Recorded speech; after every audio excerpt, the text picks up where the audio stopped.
Yo, elle est posée de ouf, la musique. C'est impressionnant. Genre, ça apaise. Tatata, bonjour, je suis face à un problème conséquent. Je me demande quoi boire à l'apéro pour signer l'incarcération imminente de mon politique favori. Ah, mais on est. Attends, c'est demain. C'est le 21, non? C'est demain. Rassurez-moi. On va pas. Je vais pas rater ça, là. Sinon, en vrai, ouais. Hmm. Attends. Moi, j'ai envie de dire. Attends. Voilà, tu vois, genre, histoire de fêter un peu la droite, moi je propose de se servir un verre de palinka, tu vois. Petit alcool hongrois, que typiquement l'oncle d'une pote faisait dans sa cave, dans la campagne, en Hongrie. euh, Ce qui a résulté dans moi qui vomis chez les voisins par-dessus le balcon, tu vois.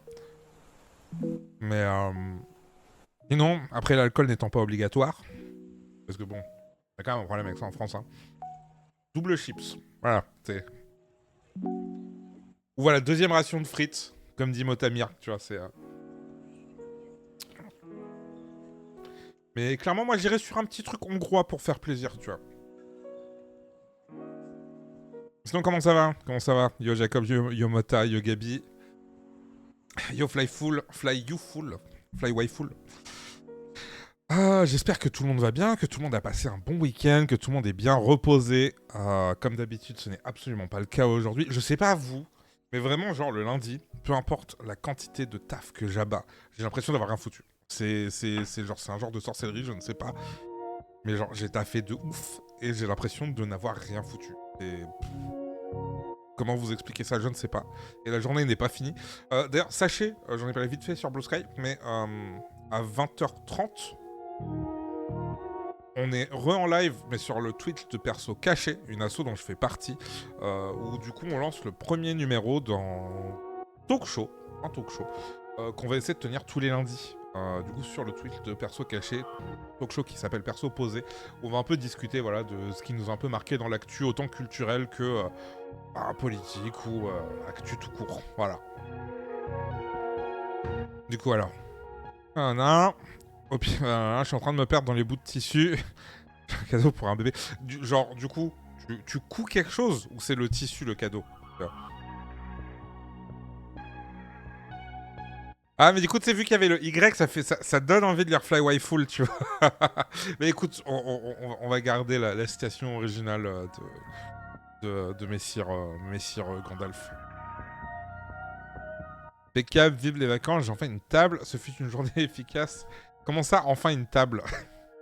Genre, c'est quoi le contexte de cette phrase? Et ok, du coup, tu couds un patchwork. Putain, archi stylé. Vraiment, je suis admiratif des gens qui cousent. Vraiment, je me suis intéressé à plein de trucs artistiques. J'arrive à peu près saisir tous. Tu vois, même le dessin, je suis nul. J'arrive à peu près à saisir comment ça marche. La couture, vraiment, enfin, peu importe ce que je fais, si je fais juste ça, ça se défait derrière. Tu vois, c'est de la sorcellerie, ça aussi. Bon, du coup, je nous ai préparé notre petit JT comme tout, comme à chaque fois qu'on fait un live. Je vais pas dire comme tous les lundis parce que voilà, on se sait. Euh, Yo, j'ai des bijoux napoléoniens avant de Valpias. D'ailleurs, je l'avais.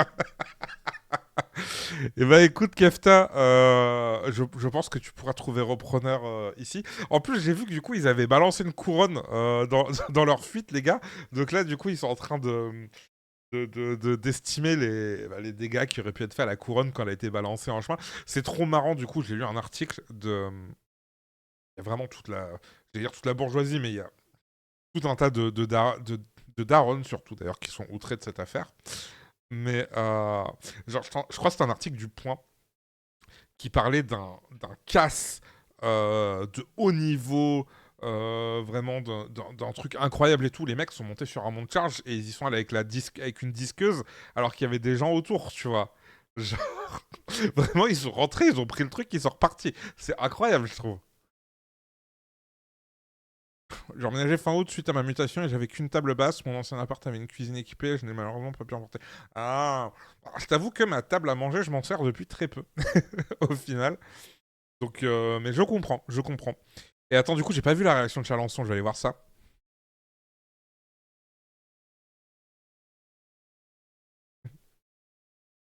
Je me voyais pas déguisé en Eugénie sur la 6 déjà. J'ai dû prendre sur moi, vous comprenez. Bon, en plus, enfin, je crois qu'on va en reparler chez Perso Caché tout à l'heure. Enfin, du coup, il y a Mara qui sera là aussi. Elle a une théorie du complot, tu vois. Pour elle, c'est tous les casques qu'il y a eu de musée, ils sont liés. Parce qu'il y a eu plusieurs casques de musée cette année. Il y en a eu 3, tu vois. Ce qui est quand même assez bizarre, tu vois. Mais bon, là, il y a toutes les théories du complot qui commencent à popper, c'est assez rigolo en vrai. Du coup, je disais, oui, non, quoi, voilà. Le JT, on est parti. Alors, du coup, je sais toujours pas comment régler le objectif d'abonnés. Le dernier donateur, c'est pas le dernier donateur, je sais toujours pas qui ça affiche, tu vois, je ne comprends rien. Désolé pour le T-Max, c'est le gilet jaune de la mairie de Paris, ça n'a pas de valeur, bordel. Alors, du coup, on va partir sur notre petit JT d'hier, de chez Arte. Vraiment, genre, cet été, j'avais commencé à mater le JT tous les soirs en bossant. Et vu que j'ai arrêté de bosser, en bossant, en écrivant, mais vu que j'ai arrêté d'écrire le soir, parce que j'ai fini mon projet en cours pour l'instant, bah, je ne suis plus le JT, donc vraiment, je ne le mate qu'avec vous.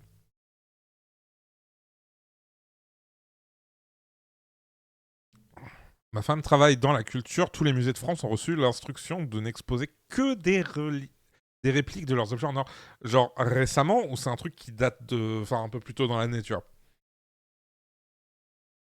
Et on est y part. Attendez. Oui, je sais, il n'y a pas le son. Voilà. Victimon, bonsoir et bienvenue. Ouais. Enfin, je sais pas, comment tu peux prendre ça premier degré? Faut pas abuser. Alors, on voit pas beaucoup la réaction de Dati, un truc à base de ce casse, c'est aussi un peu mon casse, d'après vous, qui a ignoré les gardes en grève pour sous-effectifs et les rapports de la conservatrice sur la vétusté de la Sécu. En vrai, oui, parce que. En fait, moi, c'est ça, c'est à la presse qui est vraiment en mode comment ces gens ont réussi à contourner la sécurité impressionnante d'un musée comme le Louvre. Et comme tu dis, Mota, enfin, plus tôt dans l'année, ou l'année dernière, ils étaient en grève pour dire qu'il n'y avait pas de moyens, tu vois, qu'il n'y avait pas de sécu, qu'il n'y avait pas assez d'employés pour s'occuper du musée en général. Genre, c'est un moulin le bail. Et littéralement, les gars, ils sont rentrés. Ils se sont même pas infiltrés, ils sont juste rentrés comme ça, tu vois. Bah écoute, Kefta, effectivement, tu passes très bien à la vidéosurveillance en tout cas. Oui, voilà, c'est ça, parce que je me rappelle qu'il y avait un musée dans l'Est, si c'était pas autour de Metz, où littéralement les mecs avaient juste pété une vitrine et ils s'étaient servis, ils s'étaient repartis en fait. Parce que la vitrine aussi était classée, du coup elle pouvait pas être enlevée. Et du coup, bah, plouf quoi. Qui pense que la sécu c'est comme dans Ocean's 12, alors qu'en vrai le Lidl du coin c'est plus. Non mais en vrai. Ah voilà, ok, en grève depuis juin, merci. Donc ça fait pas si longtemps que ça quoi. Et oui, mais du coup moi ça me fume que les médias, tu vois, c'est des articles écrits par des journalistes. Normalement tu vas contacter des sources, tu vois, pour te renseigner. Et pour le coup, bah oui, enfin, le Louvre, c'est entretenu par. C'est privé ou c'est. Non, c'est public le Louvre.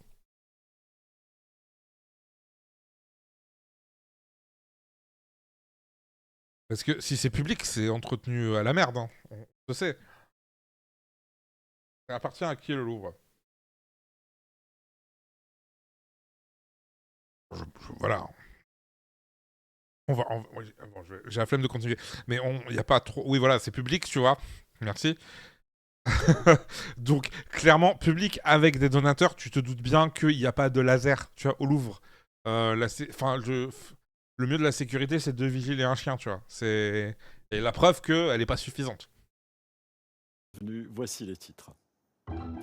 Non à la monarchie absolue façon Donald Trump. 7 millions d'Américains étaient dans les rues hier Oui, ça me contre la surprendrait pas, politique Mota. autoritaire de leur président. On tentera de percer le miracle slovène dans notre dossier de la semaine, le pays européen qui fournit le plus de champions par habitant. Et puis un festival contrasté, voire controversé sur Margaret Thatcher dans sa ville natale. La dame Pourquoi a tu fêté voudrais faire ça? 100 ans le 13 octobre dernier. Genre, tout le monde la hait. Il y a personne qui l'apprécie, à part éventuellement des riches de droite, tu vois. Genre, enfin, ça n'a pas de sens. Donald Trump n'est pas un roi, nous ne sommes pas ses sujets. C'était un peu le cri de ralliement de ce No King's C'était Day impressionnant, ça, pour le hier coup. à travers Je sais tout pas le si vous avez suivi. territoire américain. 7 millions de manifestants ont protesté contre la politique de Donald Trump et sa tendance à s'affranchir des règles de la démocratie. Ce n'est pas une révolte, pas une révolution non plus, mais c'est quand même la plus grande fronde contre le président américain depuis sa réélection. Résumé de cette mobilisation avec Alexis Fricker. Brandi dans les rues de New York, le message est limpide. Trump, on te déteste tous. Pour quel motif? La liste est longue comme un inventaire à la Prévert, tant le président américain a bouleversé le paysage politique. En vrai, c'est un truc, tu vois. Désolé. Hein. La violence policière aux États-Unis, c'est un délire majoritairement pour les gens pas blancs, tu vois. Bon, si des noirs manifestaient, ils seraient tous en zonzon, tu vois. C'est souvent ce qui arrive d'ailleurs. Mais du coup, tu vois les manifs là-bas, comment ça se passe? Yo, gouvernateur. Moi, c'est toujours un truc qui me fascine. Je me rappelle qu'à la fin du premier mandat de Trump, il y a des gens qui avaient été gazés et ils s'étaient pris des flashballs. Mais... Et vraiment, c'était genre limite un scandale national, tu vois. Genre, on n'avait jamais vu ça et les gens étaient outrés. Alors que, bah, toi, en tant que Français, tu regardes ça et tu dis, bah, c'est une manif, quoi. Tu veux qu'ils fassent quoi d'autre? Parce qu'en France, on est à un tel niveau, dans les pays occidentaux en tout cas, de répression policière en manif, que genre même les États-Unis, ils passent pour des gentils, tu vois. Quand c'est pas des manifs à majorité pas blanche, évidemment. Ça, c'est un autre délire. Mais vraiment, c'est une dinguerie, je trouve. Aux États-Unis depuis son retour à la Maison-Blanche en janvier. On ne reconnaît plus notre pays. Tout ce qui fait la grandeur des États-Unis est en train de disparaître. Nos droits sont en train de disparaître, comme je l'ai écrit ici. La liberté d'expression. Ouais, ben c'est ça en fait. Gabi, ils ont pas vraiment de culture de la manif non plus. Il y en a eu des grosses, mais il y en a eu très peu. Alors que nous, c'est pluriannuel, tu vois. Et eux, ils font plus des marches. Du coup, c'est pas du tout encadré pareil au final. C'est vraiment juste des gens qui marchent pacifiquement et t'as pas tout ce qui va avec, quoi. Mais oui, du coup, leurs flics, ils sont juste... Alors que pour le coup, leur police est turbo-militarisée, tu vois. Mais là, dans ce genre de cas, non, tu vois. Mais là, tous les bails de mascotte et tout, bah, les gens, ils savent qu'ils peuvent pas aller face aux flics là-bas, pour le coup. Parce que autant les nôtres, ils rigolent pas, mais les leurs, ils ont plus l'habitude de tuer des civils et de s'en sortir derrière. Les nôtres, ils le font, mais tu vois, c'est genre... C'est des personnes pas blanches et c'est rare, tu vois. Alors que là-bas, c'est pas quotidien, mais pas loin. Donc ils savent qu'ils peuvent pas trop chercher les keufs non plus. Mais du coup, bah, ils font ce qu'ils peuvent, quoi. Et comme je dis, après, ils ont pas non plus trop la culture de la manif. Ils savent pas faire des barricades et tout, tu vois, quand ça dégénère avec les keufs. La séparation des pouvoirs. C'est ce que dénoncent 7 millions de manifestants lors de 2700 rassemblements partout aux États-Unis avec un unique mot d'ordre, No Kings, pas de roi, car selon les détracteurs de tous bords de Donald Trump, l'autoritarisme est à l'œuvre. Si nous décidons de nous taire, nous n'aurons plus de voix pour dire quoi que ce soit. C'est les ITW? C'est quoi les ITW? Et de faire savoir au type qui est à la Maison-Blanche que nous n'avons pas peur. Faire du bruit comme ici en Floride, à quelques encablures de la résidence de Donald Trump à Mar-a-Lago. Et comme à Washington, non loin du Capitole et de la Maison-Blanche, plusieurs figures... Ils ont un peu trop pris la confiance, ouais. ...participer à la mobilisation. Non, président Trump, nous ne voulons pas que vous ou un autre roi nous gouverne. Pareil, enfin... Ah oui, ok, effectivement, oui, ça date, tu vois. Ça, c'est un truc qui me fume aux États-Unis, tu vois. Ils ont beau dire... Tu vois, genre les défenseurs des droits du droit de port d'armes, ils ont beau défendre comme ils veulent. Enfin, c'est le seul pays occidental que je connais où quand ils font des speeches comme ça, il y a du plexi par balle autour partout, tu vois. C'est complètement dingue. Nous ne nous dirigerons pas vers l'autoritarisme. C'est nous le peuple qui gouvernerons. Et ce peuple américain qui manifeste, voici comment l'un des Trumpistes les plus fidèles le qualifiait à la veille des manifestations. Prenez ensemble les marxistes, les socialistes, les antifascistes, les anarchistes et l'aile pro-Hamas du Parti démocrate d'extrême gauche. C'est le Parti démocrate moderne. Et ce rassemblement Hate America est le point de convergence de tous ces groupes. Vraiment, ils réécrivent le film tout le temps. Carburant anti-Trump. Mais que dire de la réaction de Donald Trump sur son réseau Truth Social? Une vidéo d'intelligence artificielle pour dire toute la considération qu'il porte à ses concitoyens, ou plutôt à ceux qu'il... Déjà, la réponse de Trump, elle est complètement délirante. C'est un chef d'État qui fait ça par rapport à son propre peuple. Et alors bon, là on le voit vite fait du coup dans la vidéo qu'a posté Vance. sur son compte Blue Sky, bordel de merde. Vraiment, genre, enfin, à chaque fois que quelqu'un du gouvernement américain actuel débarque sur Blue Sky, ils se font tellement masse bloquer, c'est impressionnant. Mais ce qu'on voit pas au début de la vidéo de Trump, c'est que bon, déjà, c'est sur Danger Zone de Kenny Loggins, donc la BO de Top Gun, donc il pilote un avion de chasse, tu vois. Et il y a écrit Roi Trump sur l'avion, tu vois, King Trump. Et ça, de la part d'un chef d'État, qui plus est des États-Unis, tu vois. Tous ces gars-là qui arrêtent pas de dire on stocke des armes le jour où un dirigeant va trop loin. Là, le type s'autoproclame roi, tu vois. Même si c'est pour une vanne, même si c'est pour un mème, il s'est autoproclamé roi, tu vois, de son putain de pays. En plus de chier sur son peuple, c'est complètement dingue. Tu te dirais, enfin, si Kamala Harris avait fait 1/10 de ce que lui fait en une journée, mais les gars, ils auraient fait cramer la Maison Blanche depuis longtemps, en se sentant légitimes.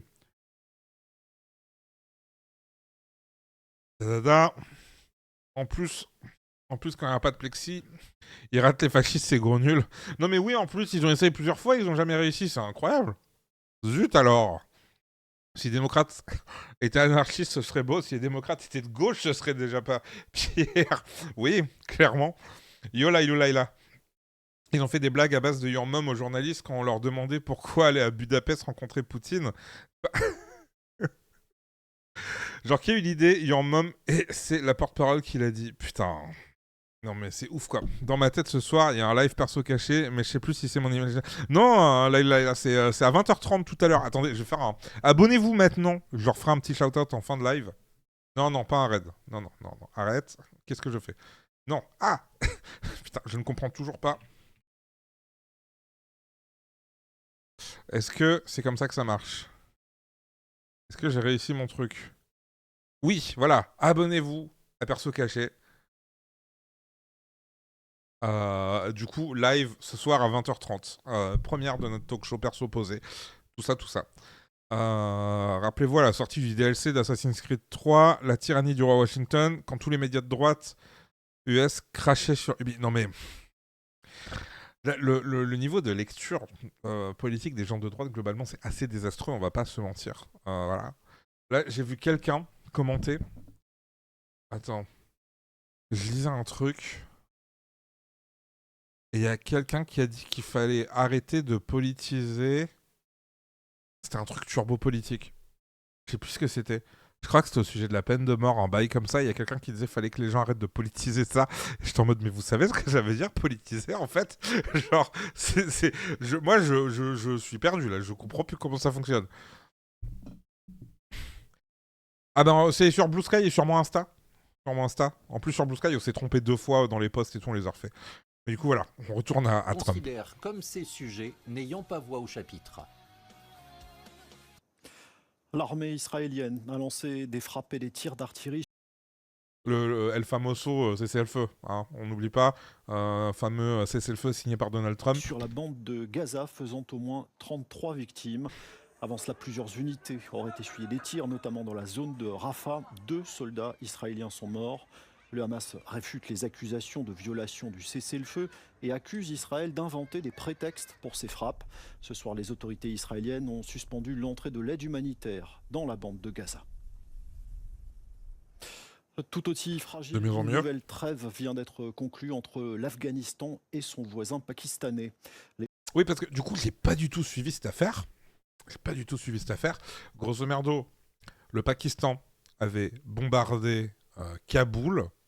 Et aux dernières nouvelles, la dernière fois que moi je me suis renseigné, c'était la semaine dernière, il y avait genre un gros mouvement de talibans qui se déplaçaient en pick-up Toyota, vous-même vous savez, en direction de la frontière pakistanaise. Et genre j'ai arrêté de suivre à partir de là, et c'est le suspense. Les 2 pays voisins s'affrontent avec une rare violence depuis une semaine. Une première trêve conclue mercredi avait volé en éclats moins de 48 heures plus tard. Le point avec Ania Mavad. Au Pakistan, c'est le soulagement au lendemain de l'accord trouvé avec le voisin afghan. Nous sommes des pays musulmans voisins et nous devrions vivre en harmonie. Quand il y a conflit, les 2 parties subissent des dommages. L'accord a été conclu hier à Doha sous la médiation du Qatar. Pourquoi la qualité elle est passée en... Le Pakistan et l'Afghanistan C'est ont eux qui ont accepté rip, de déposer les armes et aussi d'instaurer des mécanismes Ah non, pour c'est tout qui est garantir en- une paix durable et la stabilité. Et revient en bonne qualité, mon frère. La précédente trêve n'avait tenu que 2 jours. Elle avait été rompue vendredi par des Désolé. frappes aériennes pakistanaises dans lesquelles 10 civils au moins ont perdu la vie sur le sol afghan. Le Pakistan a déclaré avoir pris pour cible une faction des talibans. Ce groupe aurait été impliqué peu avant dans un attentat perpétré au Pakistan et qui a causé la mort de 7 soldats pakistanais. D'où la pression exercée par le chef de l'armée pakistanaise en amont des discussions de samedi. Le régime taliban doit reprendre le contrôle de ses combattants qui ont trouvé refuge en Afghanistan et utilise le sol afghan pour préparer des attentats odieux au Pakistan. Le Pakistan accuse depuis longtemps l'Afghanistan d'abriter des milices comme le TTP, le mouvement des talibans du Pakistan. Une accusation à l'origine aussi des violents combats de la semaine dernière et que les autorités talibanes de Kaboul démentent formellement. Nous n'avons jamais amené ni soutenu le TTP ici. Et il n'est pas apparu sous notre mandat. Nous avons vu de nos propres yeux que les guerres sont destructrices. Elles ruinent l'économie, font des orphelins et laissent des veuves derrière elles. Les talibans qui disent ça, voilà. Reste que les modalités de l'accord et des mécanismes de paix prévus sont encore totalement flous. Pourquoi De c'est en nouvelles qualité pomme de discussions terre, doivent là? avoir lieu samedi prochain, cette fois-ci à Istanbul. Les Boliviens étaient aux urnes ce dimanche, Attends, est-ce que- deuxième tour de l'élection présidentielle qui tournera à coup On peut sûr pas changer la du qualité? socialisme. Les Non. 8 millions d'électeurs Alors, attendez, désolé, hein, je vais refresh le bordel parce que c'est pas regardable. ont en effet le choix entre deux Voilà. candidats de droite. Alors, non, c'était vraiment un mouvement de résistance afghan qui s'est monté et qui était soutenu par les États-Unis, pas par le Pakistan. Justement, les États-Unis n'étaient pas alliés avec le Pakistan à cette époque-là. Ils essayaient typiquement, c'est la période où ils essayaient de les empêcher d'avoir leur programme nucléaire, tu vois.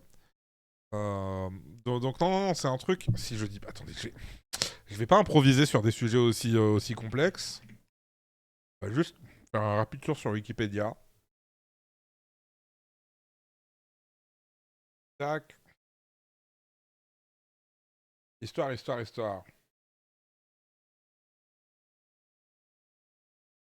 Non, c'est vraiment un mouvement nationaliste pachtoun pour le coup. Donc c'est vraiment afghano-afghan.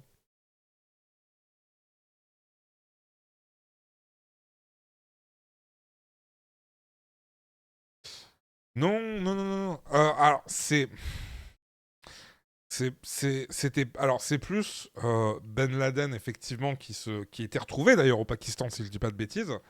Si merde, je la cambriole pour incroyable pseudo dans le contexte actuel. Vraiment, j'ai pas de jingle ou de machin, mais sache que tu as tout mon respect. Voilà. Et effectivement, t'avais ce bail-là, par contre, post 11 septembre, où pendant que les États-Unis cherchaient Ben Laden, il se planquait partiellement en Afghanistan, et c'est là qu'il a été retrouvé à la fin, si je dis pas de bêtises, justement. Mais donc là, on est genre 2 décennies. C'est quand ils arrivent quand 2 décennies? Ouais, tu vois, on est plus de 2 décennies après la fondation des talibans, tu vois. Mais oui, le Pakistan, alors on n'a pas de preuves directes, mais en tout cas, ils ont laissé faire. Qu'on sache ou pas, ils n'ont pas fait de tentative pour arrêter Ben Laden et les talibans qui l'accompagnaient, qui étaient cachés là-bas, tu vois. Yo Runko et yo Joe, du coup. Non, mais t'inquiète, c'est un bordel continu. Enfin, même moi, littéralement, j'ai écrit une vidéo sur le sujet il y a très longtemps. Et je devais même en faire un documentaire, et je l'ai pas fait. Et j'ai tout oublié. C'est un bordel. Pour succéder à l'impopulaire Rodrigo Arce. Son mandat a été marqué par la pire crise économique de l'histoire du pays. Commentaire Christina Coelen. Cela fait des années que la population... Parce Ce que tu disais avec la culture des manifs et des barricades, ouais, mais aux États-Unis, ils peuvent envoyer l'armée, la garde nationale contre des manifs. Donc les trucs genre barricades ou jeter des pavés, si tu fais ça en face, ils ouvrent le feu. Bah t'as ça et plus, comme je disais, t'as aussi la militarisation de la police, où du coup tu te retrouves avec les polices de certains coins qui ont littéralement des tanks. Qui ont des armures, qui ont des armes automatiques de l'armée. Enfin, effectivement, il y a tout ça. Mais, et aussi le fait que, un peu comme chez nous, ils ont majoritairement des grosses avenues, tu vois, où c'est compliqué maintenant, mais ils ont quand même aussi très peu de manifs. En fait, ils en ont tellement peu que le peu de fois où il y en a, c'est des trucs historiques, tu vois. Donc il n'y a quand même pas ce recul culturel que nous on a ici, qui ne fonctionne plus énormément, on va pas se mentir, hein. Mais il n'y a quand même pas cette culture-là, tu vois, même s'il n'y a pas la même réaction en face. C'est pour ça que je disais qu'ils étaient quand même plus sympas avec les flics, entre guillemets, avec les histoires de costumes et tout, c'est ils ont conscience de ces trucs-là, tu vois. Et comme je disais, alors, vu que t'es dans le TGV, t'as pas tout capté, t'as plus de chances de te faire tirer dessus par un flic là-bas qu'ici. Donc oui, t'as un peu cet arrangement, mais c'est un mélange de tout un tas de bordel. Johan Müller. La bolivienne se débat face à la hausse vertigineuse du coût de la vie et à une inflation qui atteint désormais 23%. C'est dans ce contexte que les Boliviens doivent élire leur prochain président.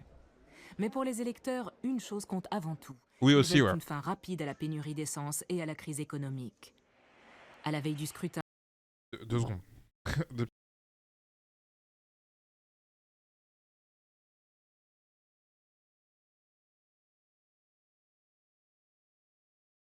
Désolé, cette fois j'ai essayé d'être plus malin et de lancer la bouffe avant le live. Mais vu que ça mijote, il faut quand même le checker, tu vois. Voilà. Du coup, j'ai demandé. Yo Runko, toujours pas. Pendant que j'étais en train de couper mes panais, tout à l'heure, je me faisais la réflexion, genre, on l'a toujours pas fait. Putain, ça sent bon ma merde là. C'est pas dégueu. Il est resté beaucoup d'eau. Ok, cool. Du coup, non. Attends, tu sais quoi, faut vraiment qu'on fixe. En plus, j'avais donné une date et je l'ai pas fait. Attends, tu sais quoi, on va regarder. Je vais regarder mon agenda. Bon. Si on se dit... ça peut pas être un lundi. Si on se dit... Vas-y, le 5 novembre, tu vois. Je ferai un peu de com avant. Tu sais quoi, je le note dans mon agenda ce coup-ci. Tac, le 5 novembre, notez et... je veux pas promettre parce qu'après je vais vous décevoir. Je vais essayer de le faire autant que faire se peut. Hop, c'est dans mon agenda. Agenda aussi.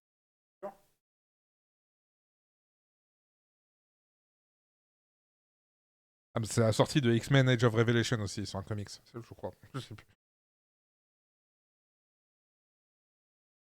Donc on se dira, ouais, rendez-vous à partir de 18h, un bail comme ça. Donc en tout cas, c'est dans l'agenda, je le noterai dans les trucs à venir, et puis voilà. Merci de le rappeler, Runko. Encore sur des kilomètres devant les stations-service de la capitale, La Paz. Ça fait 12 heures que je fais la queue pour avoir de l'essence. Je suis arrivé à 22h30 hier soir. La crise économique est due à la baisse des exportations de gaz naturel de la Bolivie ces dernières années. Résultat, le pays n'encaisse plus assez de devises étrangères, en particulier le dollar. Or, le gouvernement en a besoin pour financer, entre autres, l'importation d'essence. Pour de nombreux Boliviens, la responsabilité de cette crise revient à la politique du Parti socialiste MAS. Après 20 ans au pouvoir, ce dernier a subi une défaite cuisante au premier tour des élections en août. 2 candidats conservateurs sont désormais en lice pour le second tour. Rodrigo Paz, du Parti chrétien-démocrate, veut sortir le pays de la crise en s'appuyant sur le capitalisme. Eh ben, vous êtes pas sortis des ronces, les amis. Capital. Donc nous voulons le capitalisme pour tous. Pour que l'argent rentre et que chacun puisse développer son entreprise, son business. De son côté, son adversaire, l'ancien président Jorge Quiroga, mise sur les investissements étrangers. Je veux des investissements et des accords commerciaux avec tous les pays, y compris la Chine, la Corée et le Japon. Jorge Quiroga est pour l'instant favori des sondages. Mais Rodrigo Paz pourrait le dépasser, lui qui avait déjà créé la surprise en arrivant en tête au... Eh ben, alors, les deux vendent clairement pas du rêve, mais on va espérer pour eux que ça soit pas Killoa qui arrive, hein, puisque clairement, si c'est pour se taper un Mila Ibis, ça vaut pas la peine. Premier tour avec 32% des voix. Mais quel que soit le vainqueur, une chose est d'ores et déjà claire. C'en est fini du socialisme en Bolivie. Comme chaque dimanche, on va prendre le temps de nous intéresser. Par contre, genre, Arte qui... Genre... Quand ça a été socialiste, la Bolivie, tu vois.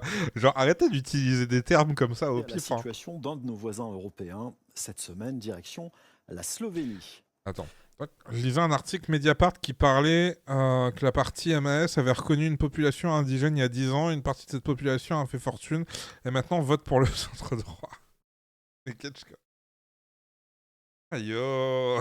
Putain. C'est... Après, c'est quoi leur impact, tu vois? Parce que c'est un peu le souci dans beaucoup de pays... Enfin, dans beaucoup. Je crois que la Bolivie, justement, c'est comme le Pérou et le Chili, tu vois, il y a plus de populations indigènes qui restent, mais il y a quand même pas mal de pays d'Amérique latine, genre typiquement Argentine, c'est un cas extrême, mais où la population a quand même été bien diluée, etc. Et du coup, les quelques populations indigènes qui restent, c'est des petites poches. Mais la Bolivie, je connais pas pour le coup. Et ce pays, à peine 2 fois plus grand que la Corse, produit parmi les meilleurs sportifs du continent.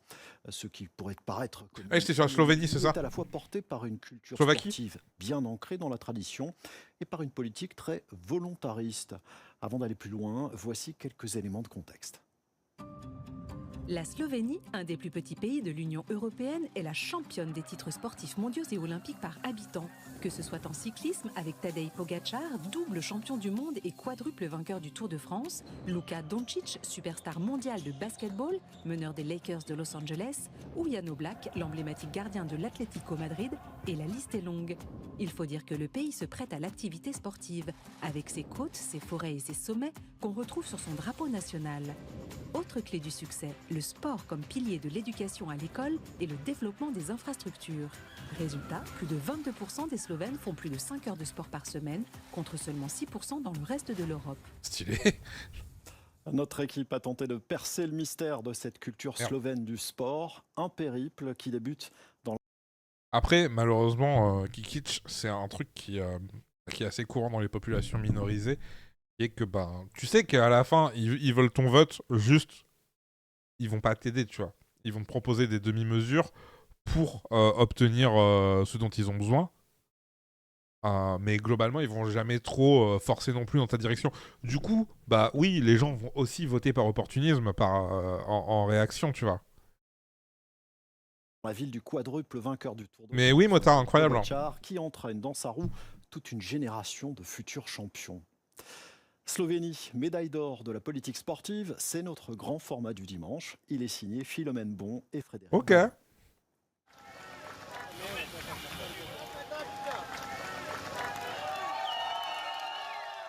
C'est ici que les fans de la star mondiale du cyclisme Tadej Pogačar ont eu la chance de voir leur champion il y a quelques jours. Nous sommes à Komenda. J'adore ce genre de format avec juste le ou la journaliste qui marche en parlant. C'est bien le sport en général qui est célébré dans ce pays de l'Union européenne. On parle même de petit miracle sportif mondial. Alors pourquoi et comment, c'est ce que nous allons voir ensemble. Nous avons rendez-vous sur le circuit de la Pogi Team dans la banlieue de Ljubljana, un club historique soutenu par Pogačar depuis 5 ans. Il compte environ 300 jeunes de 6 à 18 ans.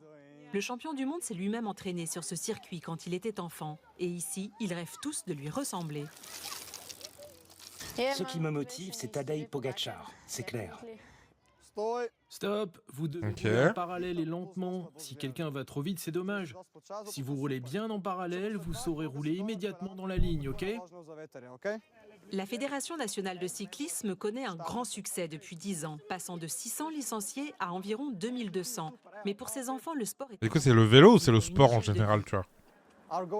Notre objectif est simplement d'apprendre à ces enfants à aimer le cyclisme, à aimer le sport, afin que le sport fasse partie de leur vie quotidienne. Et s'ils deviennent de très bons cyclistes et connaissent la Pogi Team, c'est pipou un peu. Les entraîneurs. Une nature propice au cyclisme ainsi qu'au ski.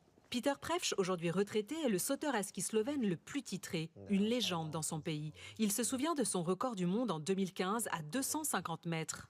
Ah oui, c'est juste que je capte rien, vu que je suis absolument pas à jour ni intéressé par quelque sport qu'il soit. Je capte pas du tout ce qui se dit. Vraiment, j'entends beaucoup de bruit en fait, je comprends pas trop. Mais ça reste quand même intéressant du coup de voir qu'il y a des initiatives du gouvernement. C'est la chose la plus difficile à faire, mais quand tu y parviens, c'est quelque chose d'incomparable. Et en Slovénie, le sport de haut niveau est aussi une histoire de famille. Oui, ma sœur est, disons, une véritable star de ce sport. Elle a également réalisé le plus long saut à ski jamais enregistré. Et pourtant, elle a vraiment le potentiel pour s'améliorer encore. De plus, mon frère détient actuellement le record du monde. C'est donc quelque chose d'assez exceptionnel. Alors il n'y a pas que la famille qui explique ce succès, ni ce rapport spécial à la nature. Les Slovènes bénéficient également d'un climat très favorable et d'un esprit de compétition, comme nous l'explique le journaliste sportif Igor Bergens lors de sa séance de fitness. Au XIXe siècle, il y avait des luttes entre les Slovènes et les Allemands, qui étaient, disons, les boss de l'Empire austro-hongrois. Et alors c'était une des choses les plus importantes, de se définir comme une nation, et c'était grâce au sport. Et aussi même dans le temps de la Yougoslavie, c'était la même chose. On peut dire je suis slovène, donc je fais du sport. L'autre clé du succès sportif des Slovènes est certainement le programme SlowFit lancé dès les années 80 dans toutes les écoles du pays. Je sais pas vous, mais j'arrive pas du tout à suivre qui se dit, genre, c'est intéressant, mais c'est pas mon genre d'actu. Du coup, je suis complètement aux fraises. Mais du coup, attendez, je vais checker un truc vite fait. Yes. Mais c'est intéressant. Mais je vous propose de passer sur le sujet du jour, histoire 2, parce que voilà. Le sujet du jour qui est donc, qui comme vous pouvez voir dans le titre, qui est donc ces petites révolutions qu'on a depuis un an un peu partout dans le monde et qui sont menées de front par la Gen Z. Après, comme je l'ai dit plein de fois et comme je pense on le dit un peu tous, les révolutions sont souvent menées par la jeunesse en général, peu importe l'époque. Même les boomers ont mené des révolutions. Mais du coup, voilà, on a eu le Bangladesh l'an dernier, qui ont fait fuir leur premier ministre. On a eu le Népal, on a eu les Philippines, on a eu Madagascar, on a eu le Maroc. J'entends beaucoup moins parler du Maroc d'ailleurs, bizarrement. Mais donc, un peu partout, on a la jeunesse qui se révolte contre les institutions, contre le gouvernement, contre la situation actuelle au final, parce que c'est la merde partout pour tout le monde, et surtout pour les jeunes, du coup, qui sont encore plus précaires que les autres. Et du coup, il y a tout un tas d'analyses qui se font un peu partout sur ce sujet. Attendez, ça, je le garde pour après, parce que j'étais juste curieux. Et du coup, j'ai sorti 2 articles et une vidéo qui en parlent. D'ailleurs, attendez. Hop, je vais changer le titre du live. Hop. Tac. Donc ouais, j'ai 2 articles qui expliquent globalement, dont un du cours international, et ensuite j'ai une vidéo de Arte, donc un reportage d'Arte sur donc la situation spécifique du Maroc. Attendez, je vais remettre de la musique en fond vite fait. Et Simer pour le follow, les petits. Off.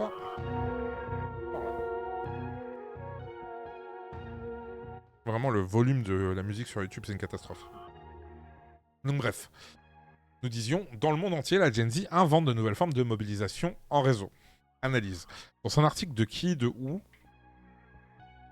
Parce que c'est chiant quand tu télécharges les articles, ça te dit jamais qui ou quoi. Voilà. On devrait avoir les infos sources Compass. Donc traduit de l'indonésien. Intéressant. Voilà, histoire de... tac. Donc nous disions...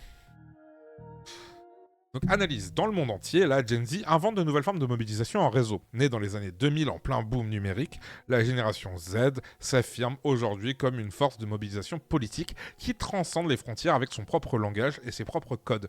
Analyse le quotidien indonésien Compass.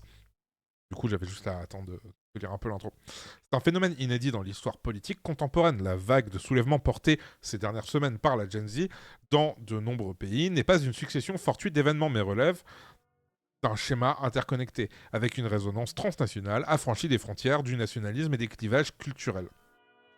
Le mode de protestation de ces jeunes rappelle le style Be Water, soyez comme l'eau, expression désignant une stratégie de mobilisation fluide et imprévisible popularisée lors des mobilisations de Hong Kong en 2019. C'est vrai que pour le coup, Hong Kong, ils étaient archi adaptatifs avec une police qui était hyper violente en face. C'était un sacré merdier. J'avais fait une vidéo sur le sujet à l'époque. À travers un usage habile des réseaux sociaux, la Gen Z s'est appropriée la philosophie taoïste et les tactiques de guerre du stratégiste chinois Sun Tzu. Une stratégie flexible dans sa forme, adaptable aux circonstances et sans commandement centralisé. Cette stratégie a trouvé un écho en Birmanie où, après le coup d'État de 2021, les jeunes ont opposé à la répression des mèmes, de l'humour satirique et une solidarité numérique. La mobilisation contre la loi de finances au Kenya en 2023, les mobilisations, ont montré que ce schéma s'étendait à d'autres continents. Le hashtag Reject Finance Bill est devenu viral dans le monde entier, soutenu par les mouvements de finances participative et l'entraide en ligne. Oh, Simer Lailou, ça m'intéresse de ouf, ça, par contre. Parce que, vraiment, c'était une période qui était assez tendue. Parce qu'il y avait vraiment, en fait, un glissement générationnel. Parce que c'était... donc, Hong Kong, ils sont retournés, entre guillemets, à la Chine en 1997, après 99 ans d'occupation britannique. Et donc, il y a tout le monde qui a eu peur à ce moment-là, mais les Chinois ont promis une transition douce. Et en fait, il y a vraiment eu, au cours des années 2010, une mainmise de plus en plus agressive de la part de Beijing sur Hong Kong. Qu'ils avaient déjà commencé à isoler économiquement en développant leurs propres trucs, etc. Et du coup, d'un côté, il y a effectivement eu ces révoltes étudiantes contre des lois qui commençaient à être passées pour la Chine qui permettraient d'extradier des gens comme ils voulaient depuis Hong Kong. Mais en fait, il y a ce truc aussi idéologique, il y a ce truc de cette jeunesse-là, qui donc c'était des étudiants, beaucoup aussi, en fait, ils n'ont pas connu le Hong Kong d'avant. Et eux, pour eux, Hong Kong, ça a toujours été chinois. Et du coup, il y a moins cet attachement à l'identité hongkongaise aussi, tu vois. Donc, il y avait vraiment le truc de...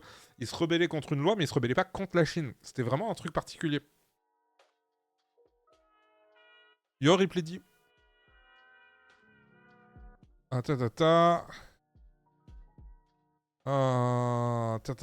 Simer Lailou.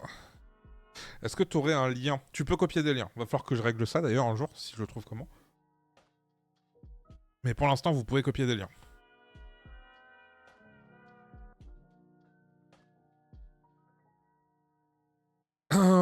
Donc c'est à travers ce prisme qu'il faut voir les récentes protestations en Indonésie qui ont lieu depuis le mois de février. C'est vrai qu'on en parle moins pour le coup.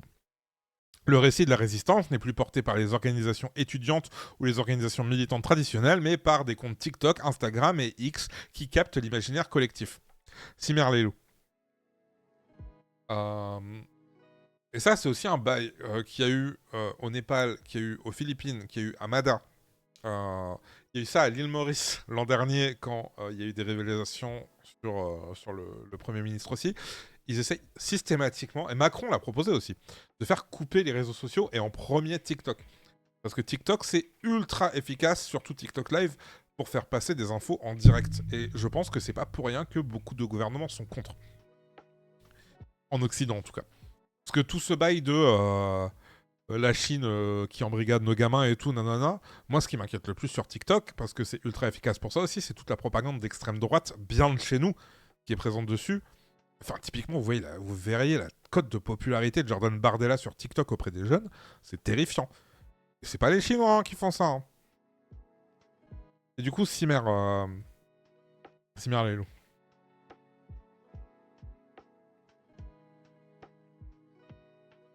Tac, je mets ça de côté. Oui, Bardella et ses putains de bonbons là, merci. Du coup, enfin, avec Attal qui essaye d'émuler une fraction de l'attractivité de Bardella sur ce genre de truc, tu vois. C'est encore plus ridicule. Mais ouais, non, nous, c'est vraiment pas la Chine notre problème sur TikTok. Hein. C'est clairement nos fachos à nous. Mais bref, ça c'est autre chose. Hein. Je pense même que le jour où le Macron et compagnie finiront par capter à quel point c'est puissant pour l'extrême droite, ces réseaux-là, mais ils vont totalement arrêter de vouloir les foutre sous tutelle, hein, clairement. Ou alors encore plus, justement, pour pouvoir contrôler ce flux-là. Mais bon, ça c'est autre chose.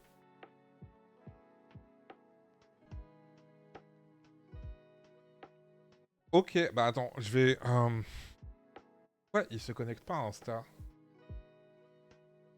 Je vais me copier le lien pour aller le checker plus tard. Attends, hop.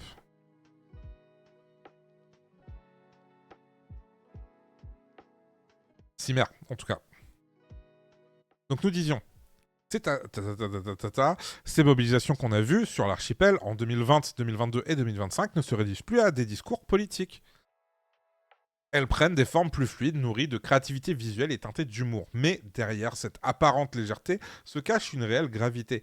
L'inquiétude face à la corruption, aux politiques jugées oppressives et aux justices économiques du quotidien. Aux injustices, pardon.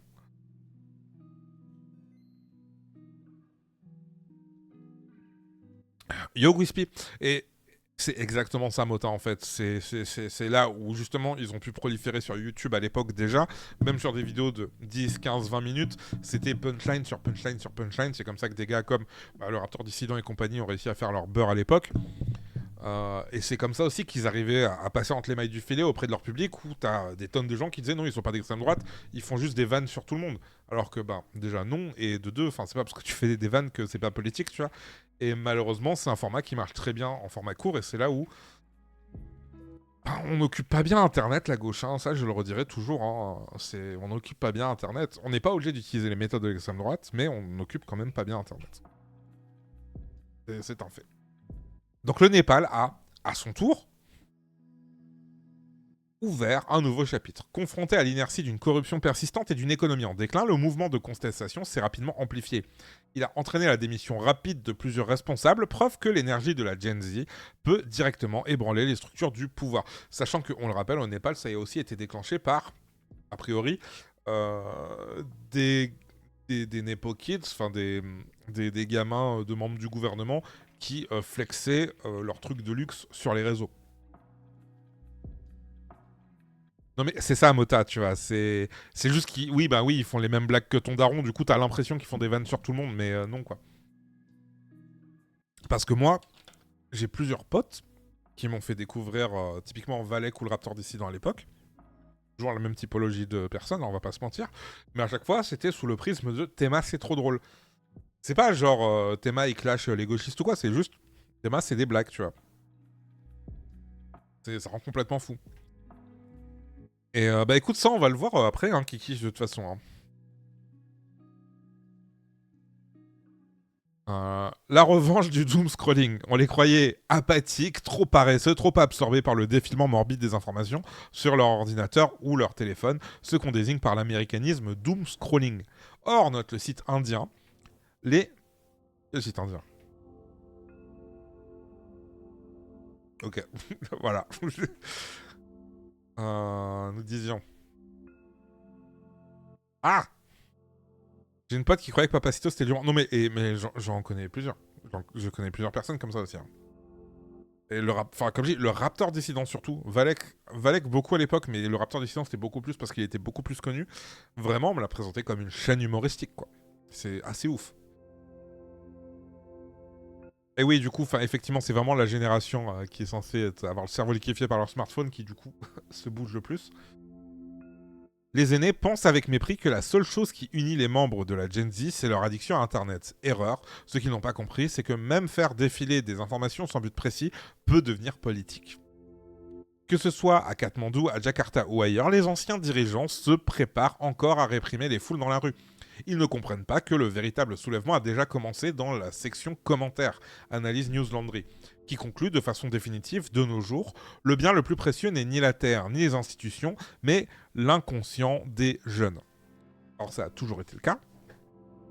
Mais c'est vrai qu'aujourd'hui, pour le coup, les infos transitent tellement vite, et surtout à l'international, que ouais, c'est vraiment puissant. Et c'est ça en fait, c'est que les parents voient juste les gamins sur les téléphones, mais tu sais pas ce qu'ils lisent. Comme genre, ils sont sur leur téléphone au lieu de lire.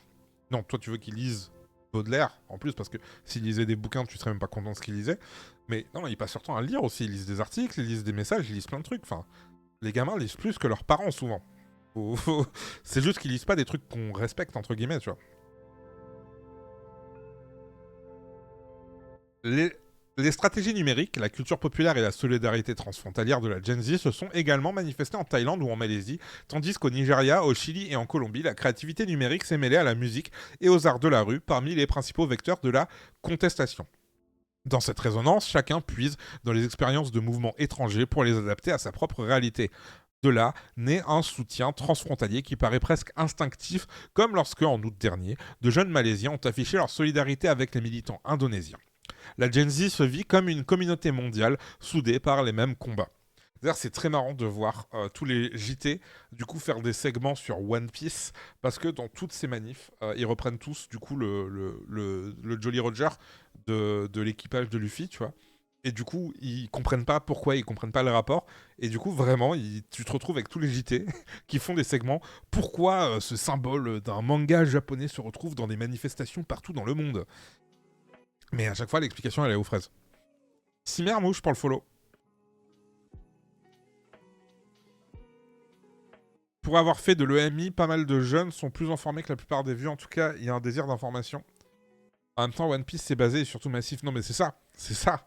Et vraiment, avec tout le mépris des générations précédentes, ils comprennent vraiment pas l'impact que ça a, tu vois. Genre, c'est complètement délirant. Il n'y a rien que eux lisent ou regardent qui a un aussi gros impact que des séries comme One Piece, tu vois. Une communauté mondiale unie, la Gen Z a réussi là où le marxiste a échoué.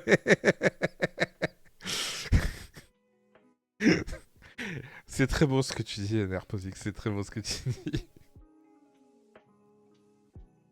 Mais c'est absolument ça, Mota. Attends, du coup, je me suis perdu. On peut analyser le phénomène à travers la théorie de la mobilisation des ressources qui met en lumière... Attends. Non, fallait remonter. Oui, bah oui. Voilà, le sociologue Karl Mannheim affirmait que chaque génération naît d'expériences historiques qui forgent une conscience collective pour la Gen Z. Cette expérience est celle d'un monde interconnecté à travers et traversé de crises. Elle a grandi avec les algorithmes des réseaux sociaux où les rencontres transfrontalières sont des expériences quotidiennes. C'est vrai que pour le coup, nous on a dû attendre d'être adultes avant de genre être en permanence confronté à des gens et des contenus qui sont du monde entier, tu vois. C'est vrai que c'est un sacré délire en fait, on se rend pas compte. Yo Steka.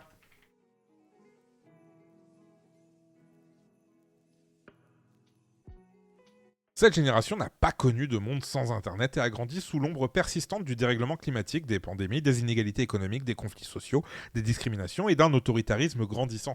Ces enjeux ne lui apparaissent pas comme de simples débats nationaux, mais comme les pièces d'une lutte globale.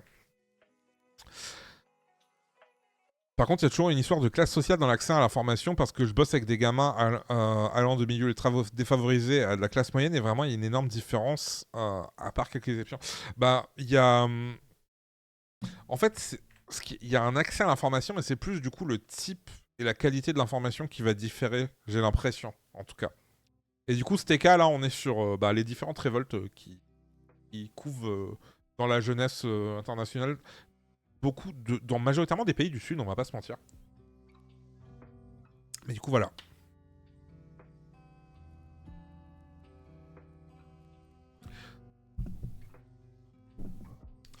En plus, One Piece, du fait de son rythme de publication, c'est vraiment transgénérationnel. Genre, j'ai 30 piges et j'ai commencé One Piece au collège. Bah, mes élèves de 6e sont également à fond dedans. Bah, en fait, c'est ça, tu vois. C'est typiquement, j'ai pas commencé au lycée parce que quand j'étais au lycée, il y a un certain nombre d'années, je disais déjà, flemme, ça a commencé il y a 10 ans et ça finira jamais. Et un certain nombre d'années plus tard, 20 ans plus tard, bah, je suis juste en mode flemme, ça a 30 ans, je pourrais jamais le rattraper. Oh bah, attendez.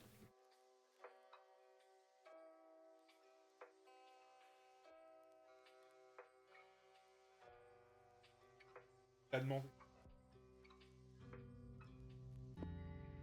Il a demandé. Désolé, il est un peu malade en ce moment, du coup, je le laisse venir sur mes jambes.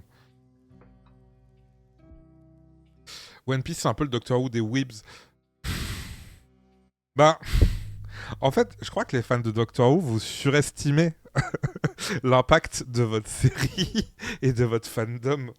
Parce que c'est plus genre... Doctor Who, c'est tellement turbo niche que c'est pas très comparable à grand chose en fait, au final. Voilà. Oui, quand je vois des jeunes collèges-lycées ultra politisés en ligne et quand je parle à des jeunes IRL, ils sont aux fraises. Surtout, je me dis qu'il y a aussi des aspects culturels qui jouent. Non mais oui, totalement. Attends, histoire de pas embêter. Ça va.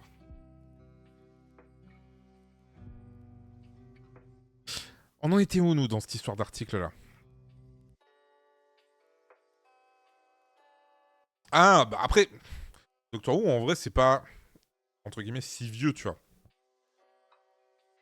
Si, en fait, si, parce que j'allais dire, je voyais des épisodes passer sur France 4 quand j'étais à la fac, mais du coup, c'est il y a longtemps. Je retire ce que j'ai dit. Non, mais je compte pas la première série. Je compte pas, parce que personne ne la regarde. Faut... Les fans de Doctor Who, faut qu'ils arrêtent avec de faire genre... c'est la même série, c'est la vieille et la nouvelle, genre, c'est une nouvelle série qui a commencé dans les années 2000, et ça a rien à voir avec l'ancienne. En plus, il y a eu une pause de quoi? De 30 ans? De 20-30 ans, un bail comme ça? Genre, c'est tellement, genre, gratté de l'âge artificiel pour la série. Moi, je n'accepte pas, je ne valide pas. Qu'est-ce qu'il y a? Tu veux descendre? Tu sais pas où tu vas aller? Yo, Coyote. Du coup, on disait quoi? Enfin bref, du coup, Doctor Who, ça date de 2005. Voilà, ça ne date pas des années 60. Arrêtez avec ça. On nous avait montré des épisodes pendant les cours d'anglais, donc je considère que c'est vieux car ça venait pas juste de sortir. Mais si, ils ont repris au 9ème Docteur. Après, voilà, je ne m'engagerai pas dans une conversation avec le fandom de Doctor Who. Parce que j'aime pas avoir de conversation avec vous. Vous êtes tous adorables jusqu'à ce que ça dérape. Par contre, autant j'aime beaucoup la série, autant flemme de rattraper la période post-Capaldi qui m'était tombée des mains. Bah du coup, je te crois, Mota. Voilà.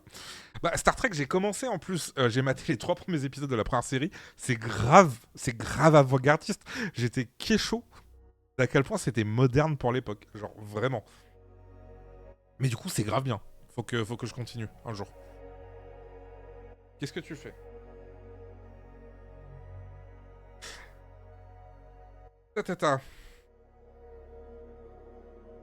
Donc oui, de là naît sa sensibilité politique. On parle du mouvement de la lutte globale. Oh, bébou.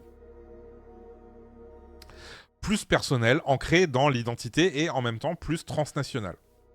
On peut analyser le phénomène à travers la théorie de la mobilisation des ressources qui met en lumière les moteurs de l'action collective. Oui, Gwispy. Donc, si la Gen Z manque de capital économique, elle dispose en revanche d'une ressource numérique décisive, les réseaux.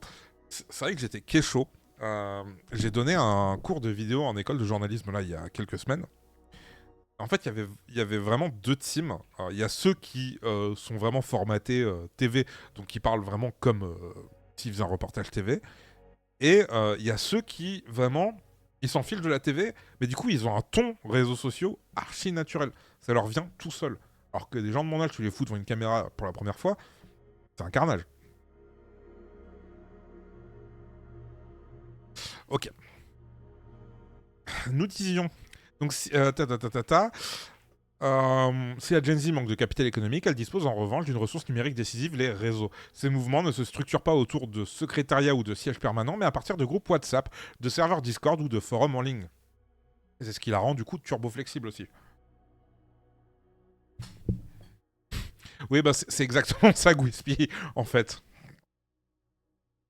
Donc ce phénomène traduit aussi une évolution, l'abandon des mobilisations fondées sur la classe sociale au profit de mouvements structurés autour d'identités et de valeurs morales partagées. Une tendance que le sociologue espagnol Manuel Castells qualifie de mouvements sociaux en réseau. C'est drôle parce que réseaux sociaux. Une nouvelle conscience politique. Mais un paradoxe demeure si la Gen Z... Alors non, enfin, j'aurais pas dû dire oui à Charles Villa en fait. Parce que c'est vraiment c'est plus le ton influenceur. c'est vraiment l'intonation d'influenceur. C'est pas la même. Et l'intonation d'influenceur française, elle est particulière. Ça, c'est un truc aussi qui est grave intéressant. J'en ai vu beaucoup en anglais, mais jamais dans d'autres langues. Les influenceurs, ils ont vraiment leur intonation à eux. Et leur articulation et leur accent. Et c'est toujours grave intéressant, je trouve. Je sais pas si quelqu'un a fait un truc dessus. Je vous laisse me dire si quelqu'un sait. Mais bref, donc, mais un paradoxe demeure. Si la Gen Z se montre créative, audacieuse et capable de mobiliser en peu de temps des milliers de personnes sans se laisser intimider par la répression, elle reste vulnérable à la fragmentation. Son attention se déplace rapidement d'un sujet à l'autre. Un mouvement peut exploser aujourd'hui, mais se disperser la semaine suivante. Oui, non, mais c'est ça, je parle vraiment en français, tu vois, Brocoli. Parce que ouais, en anglais, j'en connais plein, tu vois. Il y a des Britanniques qui en parlent, des Ricains qui en parlent, enfin. Mais en français, on manque de ça.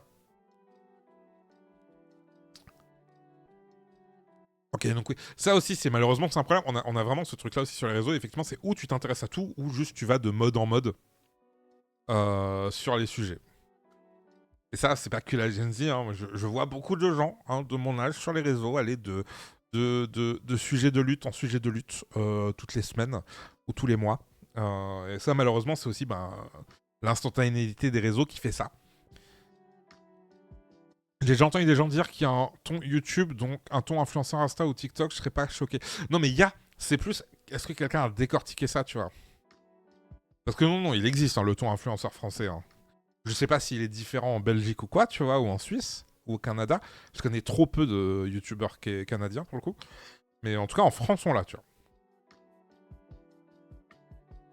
Donc l'absence de structure formelle rend également difficile la négociation de politiques concrètes. Les mobilisations massives peuvent faire tomber des responsables, mais elles ne se traduisent pas forcément par des réformes durables. Ce que certains... Oui, d'accord. Ce que certains décrivent comme de simples mouvements sporadiques, dépourvus de stratégie à long terme. D'ailleurs, oui, je serais très curieux de voir comment ça évolue le Bangladesh, typiquement. Parce que ça va bientôt faire un an, mine de rien. Il y a des gimmicks, mais il y a surtout un ton, tu vois, très particulier, je trouve, que je... non, je sais pas le faire. Je sais pas le faire. Mais il y a vraiment, chez beaucoup de gens, tu vas retrouver ce ton-là. C'est ça, c'est dur d'être sur tous les fronts, mais en même temps, on veut savoir tout ce qui se passe. Je suis d'accord, hein, et surtout, on est inondé d'infos tout le temps, tu vois, donc c'est compliqué de se fixer, clairement. Non mais écoute Gabi, la prochaine fois rappelle-le-moi et je te balancerai des exemples.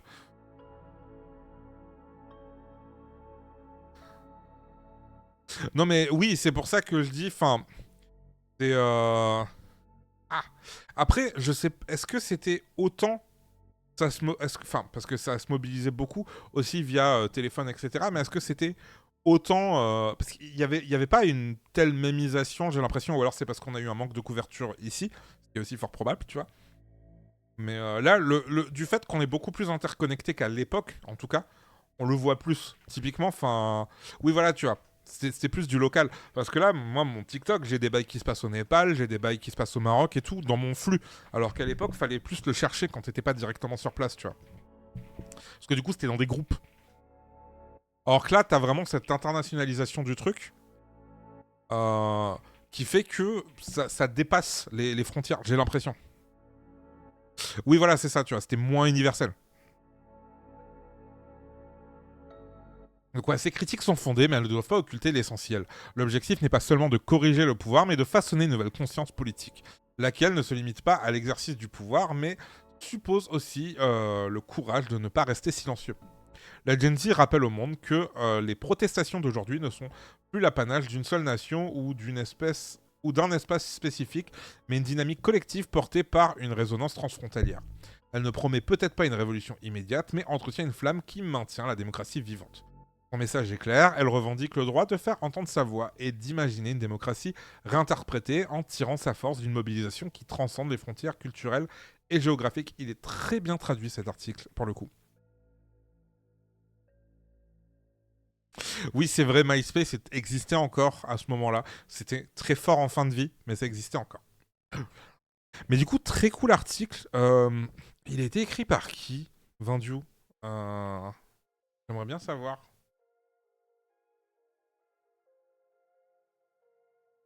Attends, c'était au début. Ah non, c'est à la toute fin, Voilà. Juste pour voir, donc il vient de Compass.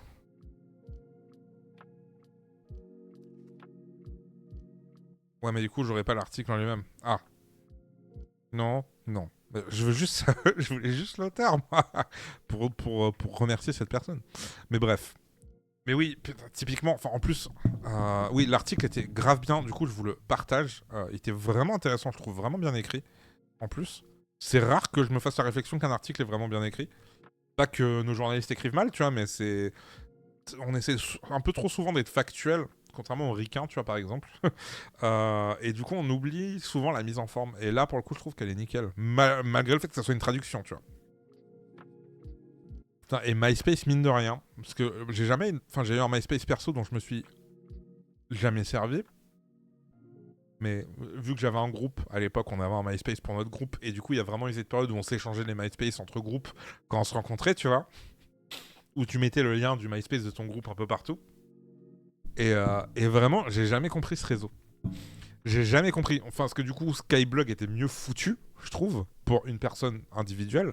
Et du coup, même pour les groupes, genre, c'était une misère, tu vois. Le player, il était flingué de ouf. T'avais des followers, mais dans les faits, ça représentait rien, tu vois, parce que... En tout cas, dans mon entourage à moi, personne s'en servait personnellement. Du coup, tu voyais pas l'impact, en fait, que pouvait avoir la plateforme. Tu savais juste qu'en tant que groupe, fallait être sur MySpace. Comme quand il y a eu Bandcamp, fallait être sur Bandcamp, tu vois. Mais dans les faits, c'était hyper opaque. Et je sais pas vous, mais du coup, cette plateforme, elle existait, mais on n'y était pas, tu vois. On savait juste que c'était là, mais on était sur Skyblog. Après, moi, je dis ça, j'étais au lycée... il y a 20 piges, tu vois. Il y a, 20... Ouais, ça, j'ai eu mon bac il y a 18 piges. Bah... Et là, on va découvrir que c'est traduit par l'IA. Ça me casserait les couilles, quand même. Mais non, il y a trop de traductions qui sont bien faites. Que fais-tu? Oh, d'accord. Mais même l'entre-soi de musicos, je te dis, moi j'étais parmi ces icos. Alors effectivement, on se followait tous entre groupes locaux, mais genre personne s'en servait pour poster, tu vois. On mettait nos prochaines dates de concert et ça allait pas plus loin que ça, tu vois. Genre tous les groupes avaient des skyblogs et du coup si tu voulais mettre des photos de sessions, de répètes, etc. Tu les mettais sur Skyblog, tu vois.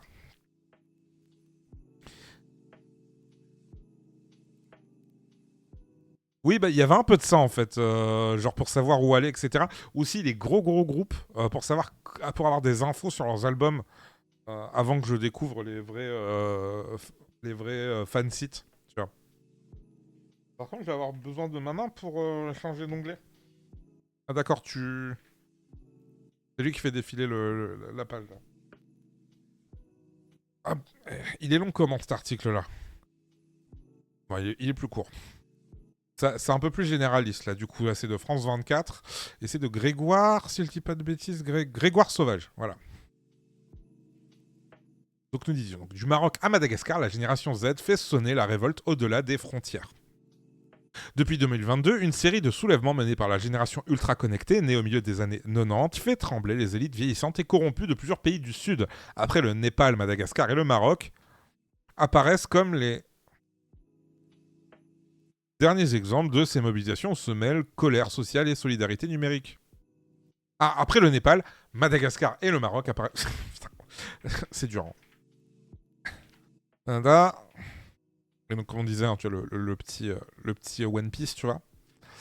Un cliché tenace a dépeint comme apathique et peu intéressé par la politique, mais ces dernières semaines, la génération Z a offert un sérieux démenti. En témoignent les images d'une jeunesse en révolte dans les rues de Katmandou au Népal, de Jakarta en Indonésie, mais aussi de Rabat au Maroc et d'Antananarivo à Madagascar. Deux pays africains où la mobilisation se poursuit mercredi 1er octobre. Normalement, qu'est-ce que tu fais? Tu peux boire dans mon verre, là? Ta tête, elle peut pas toucher l'eau, en fait. Pas assez. Il peut pas, le verre, il est pas assez. Il y a son bol là. Il y a la fontaine juste là en plus, c'est un escroc. Non, s'il y avait un espace commentaire là, ça serait trop drôle parce que entre les.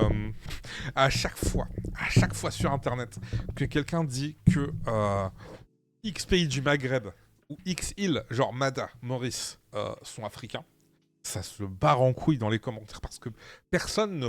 Ça, c'est la putain de colonialité, tu vois.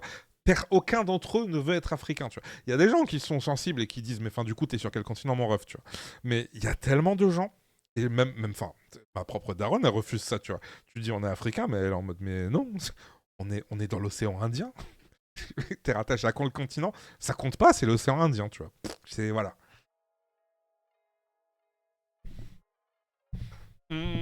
Alors, je connais pas assez la vision de la jeunesse dans le monde pour pouvoir te répondre. Mais j'ai l'impression que c'est un truc très fort de chez nous. Ouais. C'est très notre culture à nous de dire les jeunes, c'est des mollusques qui sont scotchés à leur smartphone. Enfin, c'est très notre culture à nous de chier sur les jeunes pour dire que c'est des mollusques scotchés à la technologie du moment, tu vois, globalement.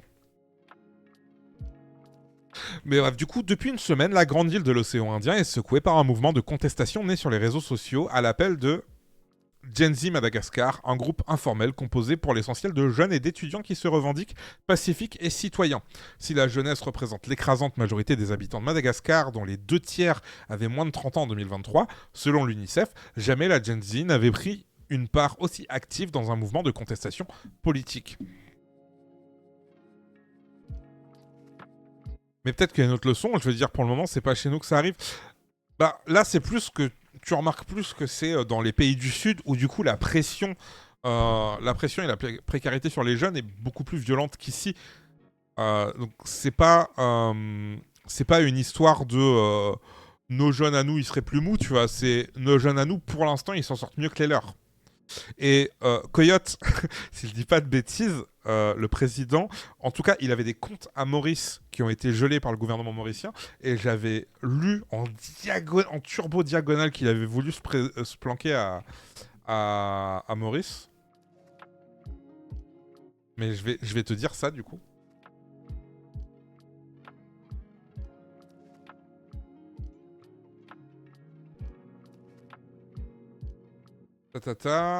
Confirme sa fuite à l'étranger. Mais après, voilà, potentiellement aussi, ça peut être une théorie du complot mauricienne, parce que c'est un peu le problème.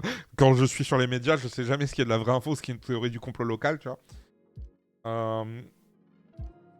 Donc, on sait qu'il a quitté le pays. Effectivement, il y aurait ce bail de on l'aurait exfiltré. Après, je me rappelle...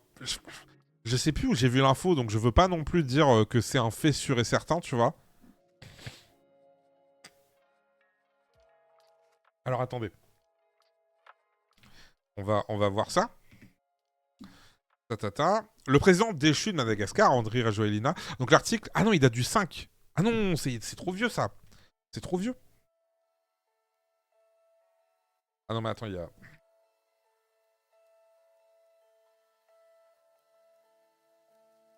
Ah oui, mais il y a 4 jours. Ok, c'est ça. Pourquoi il avait écrit le 5 ? Ah, c'est la photo, je suis bête, moi. Le président déchu de Madagascar, Andry Rajoelina, a confirmé avoir quitté le pays selon un communiqué de son entourage transmis à l'agence France Presse. Dans la nuit de mercredi 15 à jeudi 16 octobre, M. Rajoelina, conspué dans la rue depuis plusieurs semaines par des manifestants, est parti entre le 11 et le 12 octobre après que des menaces explicites et extrêmement graves ont été proférées contre la vie du chef de l'État, précise ce communiqué. Peut-être il est parti dans la malle à Carlos Ghosn. Ça serait beau comme technique d'exfiltration. Donc c'est la première fois qu'Andry Rajoelina reconnaît son départ depuis que Radio France Internationale avait annoncé son exfiltration dimanche par un avion militaire français. Voilà, pour te répondre. Lors d'une allocution lundi, il avait dit s'être réfugié en lieu sûr sans plus de précision. Le colonel Michael Randrianirina, qui doit être investi président vendredi, a déclaré mardi que son unité militaire prenait le pouvoir après un vote de destitution de M. Rajoelina par l'Assemblée nationale, que le président avait dissoute quelques heures plus tôt. Mais RFI, je leur fais toujours confiance. Pour le coup, ils font partie des plus carrés. Et vraiment, genre, si tu le back en plus, je fais doublement confiance. Donc, installer une première fois au pouvoir, on sait pas où il est. Où est-ce qu'il serait ?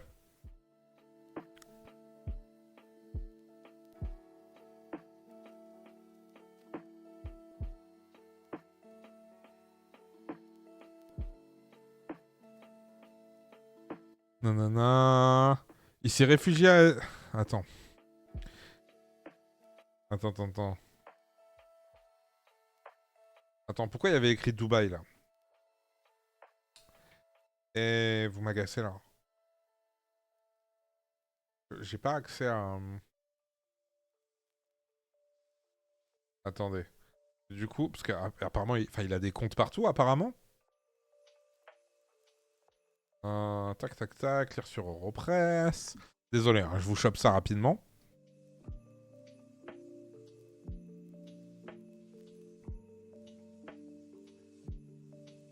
Mais non, pas cet article-là.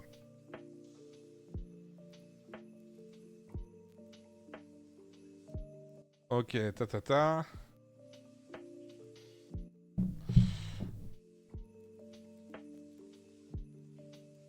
Ok, alors attendez. Donc, article de Libération qui a été publié hier à 14h.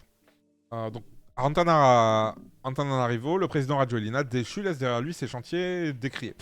En surplomb des rizières, à la sortie nord d'Antananarivo, une stèle en marbre proclame pour les Africains par les Africains. En marbre, on marque le kilomètre 0 de l'autoroute AR1, la première voie rapide de l'histoire de Madagascar. Odo nanana. Donc, le désormais ex-président, renversé par le colonel Michael Randrianirina, le 14 octobre, à l'issue de 3 semaines de manifestations des jeunes de la génération Z, a fui le pays dimanche dans un avion français. Il s'est réfugié à Dubaï, où est abritée une partie de sa fortune. C'est la première fois que je vois quelqu'un l'affirmer aussi... de manière aussi définitive. Du coup, Dubaï...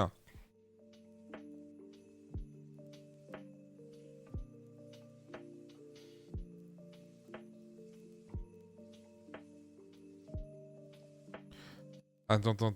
Donc, il y a un journal réunionnais qui dit qu'il est à Dubaï. Tata. Alors, l'Express. Bon, voilà. Alors, on a l'Express qui est un des principaux médias mauriciens. Qui dit une séquence restée largement inaperçue pourrait bien apporter un nouvel éclairage sur l'évacuation express de l'ancien président malgache. Selon une vidéo publiée mercredi par Madagascar Aviation, retirée hier, et nos informations, un jet privé Embraer Legacy 650E de la compagnie VistaJet a décollé de l'aéroport de Plaisance le dimanche 12 octobre à 17h25, direction La Réunion, quelques heures avant que Rajoelina ne prenne un vol pour Dubaï. Ce vol n'avait jusqu'ici pas été évoqué publiquement. L'appareil était arrivé discrètement à Maurice la veille en provenance de Dubaï après plus de 6 heures de vol, avant de rester stationné sur le tarmac à Plaisance. Dans le même laps de temps, un Cessna transportant l'ex-premier ministre malgache Christian Louis Nsai et l'homme d'affaires Mami Ravatonga avaient également atterri. Le départ de l'Embraer vers La Réunion était intervenu dans une opacité totale, loin des projecteurs braqués sur l'arrivée de la délégation Ntai Ravatomanga. Une fois posé à Saint-Denis, ce jet a rejoint une zone réservée à proximité d'un avion militaire français qui venait, selon Madagascar Aviation, d'évacuer Rajoelina depuis l'île Sainte-Marie, à l'est de Madagascar. Quelques heures plus tard, l'appareil privé a repris les airs pour Dubaï, où il a atterri tôt le lendemain matin. Cette succession d'opérations rapides et silencieuses mêlant vol civil et militaire témoigne d'une logistique minutieusement coordonnée, mais dont tous les contours restent flous. Cette séquence soulève plusieurs interrogations à Maurice, notamment sur le caractère non communiqué de ce second vol et le rôle des différentes parties impliquées. Si aucune autorité mauricienne ne s'est prononcée publiquement sur l'opération, certains observateurs notent que l'épisode a échappé au débat politique des derniers jours, centré sur l'arrivée controversée de Ravatomanga. Oui, désolé, j'ai pas... je lisais à côté. Mais du coup, voilà. Je vous partage l'article. En soi, ça dit pas plus que ce que je viens de lire. Et du coup, voilà, il y a eu ce balai. Donc, il y a un jet qui part de Dubaï, qui arrive à Maurice, qui va de Maurice à La Réunion. Il y a un avion militaire qui part du coup d'une des îles à l'est de Madagascar pour arriver à La Réunion sur le même tarmac, faire l'échange de passagers, avec en plus un Cessna, donc c'est un petit avion de plaisance, entre guillemets, qui transporte un homme d'affaires et un ministre, qui arrive aussi à La Réunion. Sacré bordel. Sacré bordel. Mais du coup maintenant, il est à Dubaï depuis quelques jours. Voilà. Attendez un instant.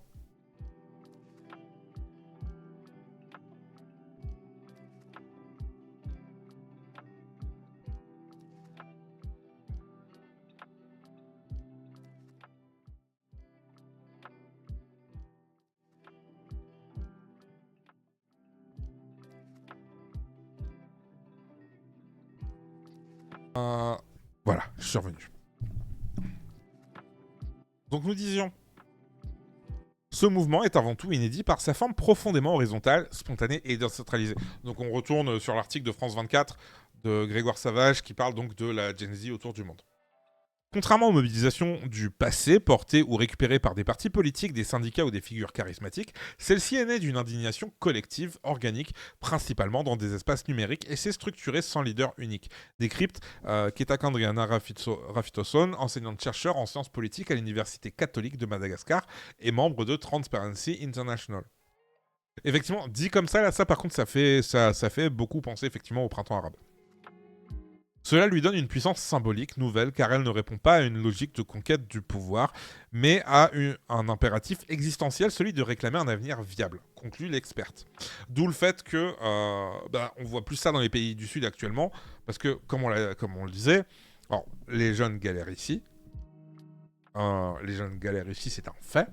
On galère tous, mais les jeunes encore plus. Mais de fait, dans des pays, typiquement, tu vois que la Bolivie, ils sont à 23% d'inflation, alors on est des pays où c'est encore plus élevé, tu vois.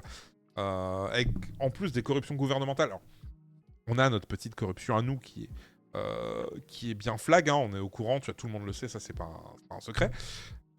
Mais du coup, dans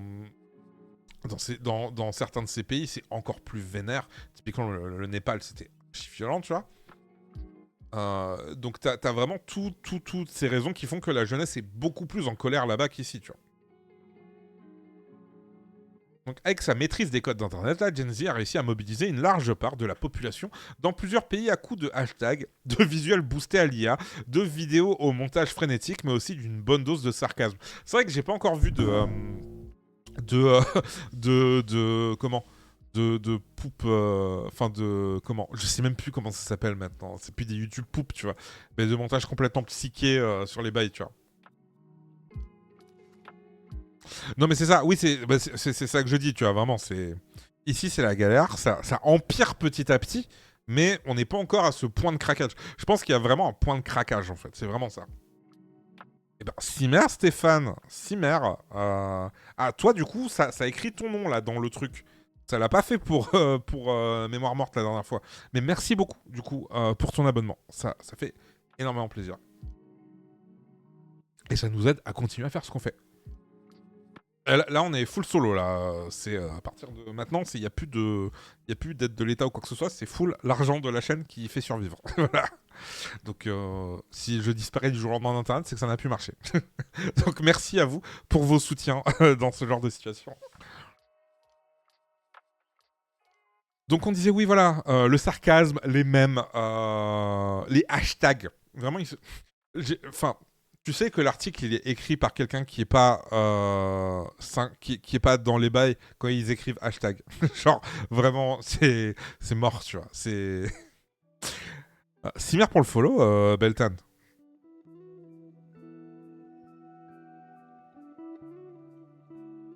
Oui. Attends. Oui, parce que abonné, il était déjà abonné. Abonné, c'est les gens qui viennent de s'abonner. Après, c'est peut-être moi qui ai utilisé le... Oui, parce que... Oui, sur Twitch, ça veut dire autre chose, abonné. Pour moi, abonné, c'est un follower, tu vois. Mais je crois qu'abonné, c'est les gens qui donnent. Du coup, je comprends pas. Je ne sais pas comment ça marche. Je suis vieux. Attends, ça va, ils auraient pu écrire mot dièse. Oui. Oui, c'est vrai. Du coup, d'ailleurs, oui, j'ai découvert, parce que, tu sais, ça, en anglais, j'ai toujours entendu pound sign pour parler du hashtag, enfin, de la dièse, tu vois. J'ai jamais compris pourquoi. Mais en fait, du coup, c'est littéralement l'abréviation écrite très vite qui a fini par devenir le symbole de la livre, en fait. Pour le poids. Parce que j'avais jamais compris pourquoi ils appelaient dièse livre, tu vois. Mais voilà, du coup, c'est pour ça. Tiens, écoute, si un jour tu disparais, on ferait une exception à notre boycott de l'IA pour se créer en deepfake. Yo, général, ça fait peur un peu ce que tu disais. Moi, je suis pas rassuré. Hein. C'est pas ça.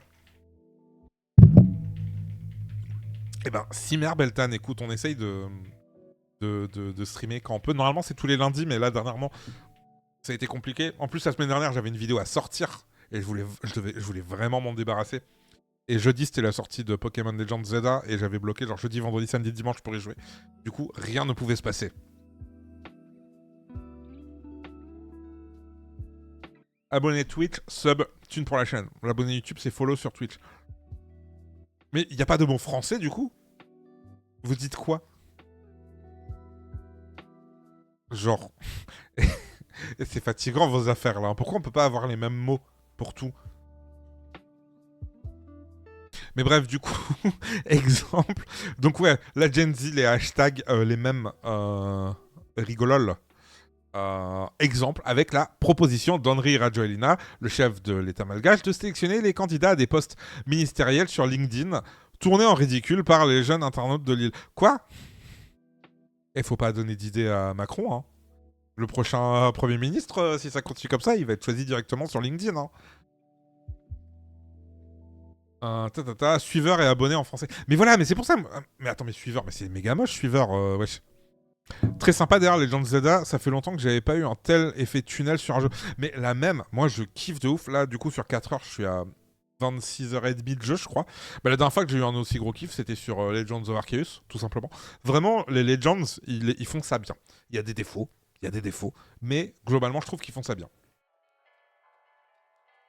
Je trouve ça cringe de dire on se... Ah, attends, ça veut pas scroller, là. On se suit... Bah, ça dépend comment, tu vois. Je sais pas, on se suit sur les réseaux, tu vois. Mais on se follow, je sais pas. Moi, après, j'ai du mal avec les anglicismes comme ça, tu vois. C'est un peu mon côté chauvin.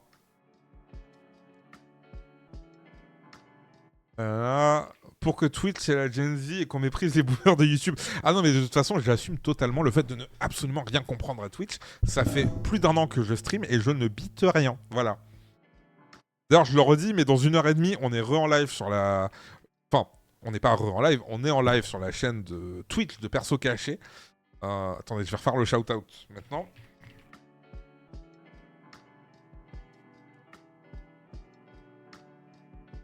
Où on commence notre premier numéro d'un talk show hebdomadaire qui s'appelle Perso Opposé, où on va un peu parler des actus qui nous ont marqués, que ce soit, on a un segment actu culturel, donc on va parler de films, de jeux vidéo, de musique si possible, ou de séries, et on a un peu aussi un segment actu, où on va parler des actus donc, qui nous ont marqués, donc que ce soit l'actu locale, que ce soit l'actu internationale, que ce soit l'actu politique, ça va être assez large pour le coup.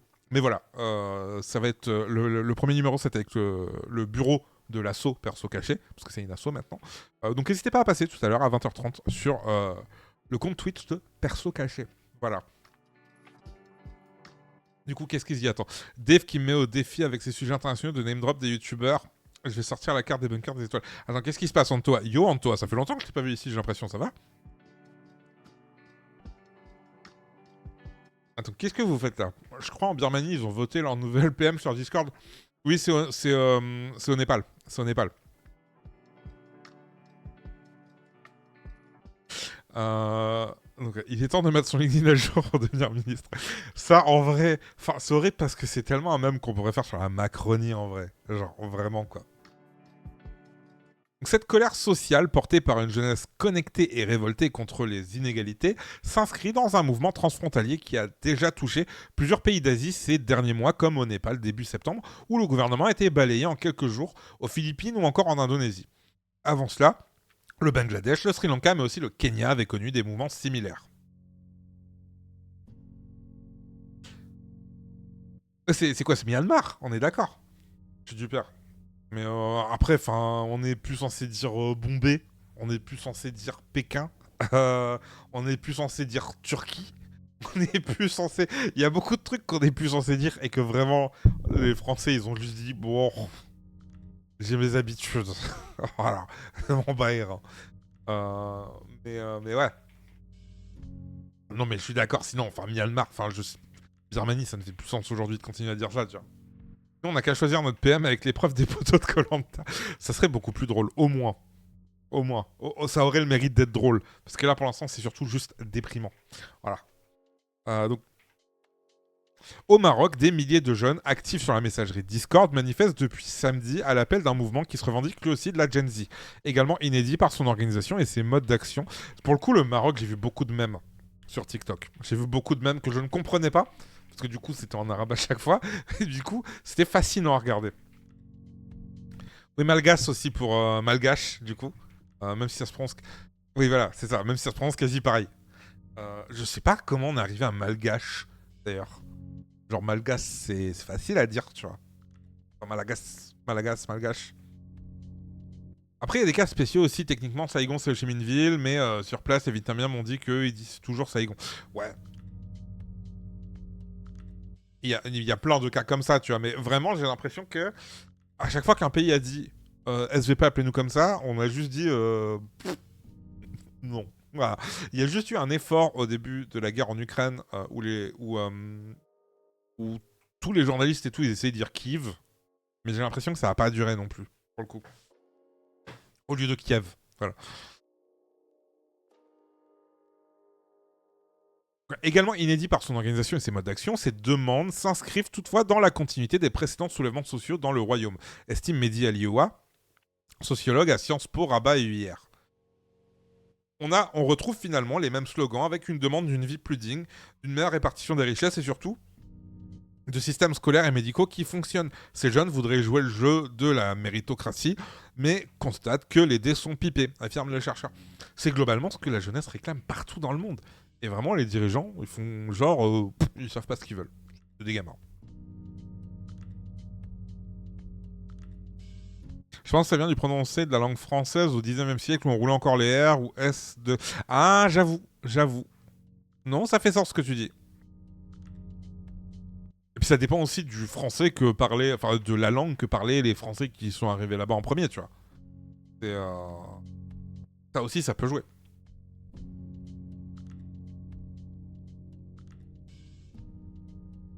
C'est juste une question d'écriture car notre façon de lire Kiev est plus proche de la façon... Ok, d'accord. Bah, merci pour l'info, toi.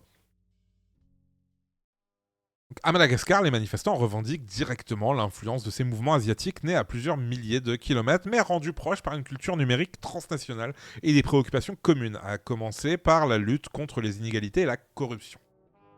Ça, c'est un truc dont on parle vraiment pas assez en France, la corruption, parce que pour le coup, elle est là, elle est visible. À une époque, il y avait des zones interdites sur le sujet, mais ça dépassait jamais le niveau municipal en général, tu vois. Mais enfin, on a un énorme problème de corruption en France. Pas aussi élevé que dans d'autres pays du Sud, certes. Mais c'est vraiment un truc qu'on fait genre... non mais ça c'est un bail de pays pauvres, nous on n'a pas ça en France, tu vois. Voilà, bref. En plus on a Sarko qui rentre en zone demain, tu vois. C'est dans le thème, mais bref.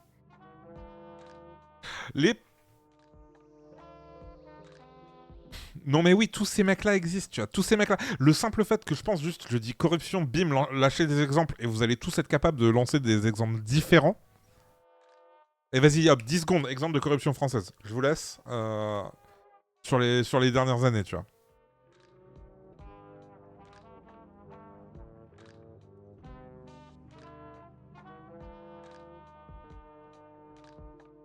La corruption chez nous, c'est institutionnalisé du moment que le maire il gouverne bien sa vie. Non mais c'est ça.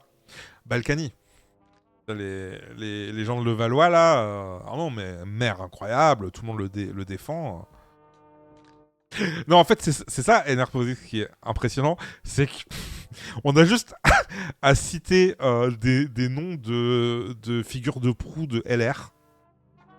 Et je pense que t'as à peu près 2 chances sur 3 de tomber juste.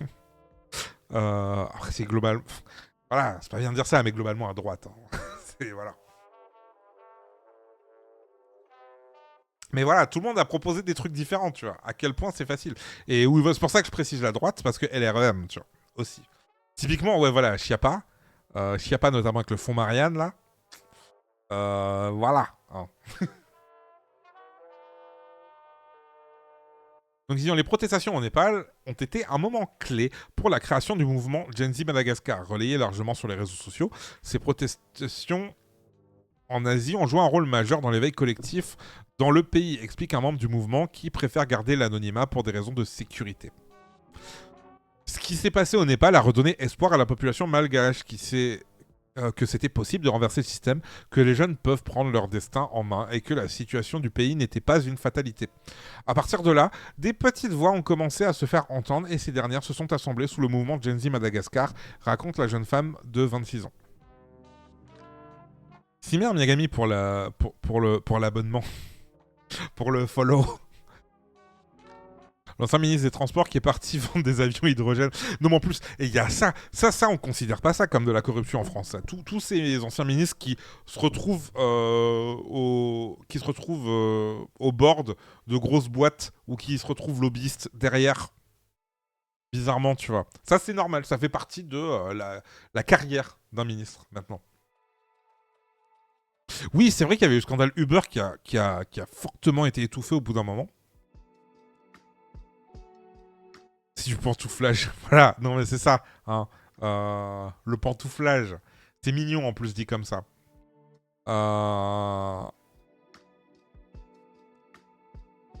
Oui, et il y avait un truc intéressant. Je regardais des reportages qui se passaient à Mada. Et c'était marrant de voir les équipements de la police. Ils avaient des équipements français, ils avaient des boucliers avec des trucs écrits en chinois, il y avait des trucs en espagnol. Genre vraiment, la police malgache. La police malgache. J'ai l'impression de le dire hein. Avec un accent mauricien en fait. Parce que nous on fait l'inverse. Les che ça vient des se. Bref. Enfin la police malgache pour le coup, elle est turbo rafistolée. Il y a vraiment des équipements de partout dans le monde. C'était assez impressionnant. Oui, le fait que le pantouflage soit considéré comme normal, c'est une dinguerie en soi. Non mais oui. Blast ou Mediapart, ils veulent pas faire une vidéo là-dessus, là? Genre, hey, si vous m'entendez, là, Host, mon pote, fais une vidéo sur le pantouflage. J'ai un des deux, là, je sais pas. Fais, STP. Ah ouais? Ah bon, bah encore mieux. Bah, si vous avez le lien, faites péter. Voilà, je suis trop à la ramasse. C'est la carrière de l'énarque de base. Hein. Poste dans une institution, puis dans un cabinet, puis dans une grande entreprise, puis retour en politique, et après, soit il finit là, soit il retourne dans le privé. Après, on a le super combo de Sarko qui rentre au conseil d'actionnaires de grosses boîtes alors qu'il va en zonzon. Ça, je pense que du coup, on débloque un nouveau... on a débloqué une nouvelle branche dans l'arbre de compétences du politique français, parce que c'est le premier à le faire. Mais je pense que du coup, c'est un truc qui va peut-être se normaliser dans le futur, tu vois. Simer Nerposix. Ah, je sais... Copier. Voilà.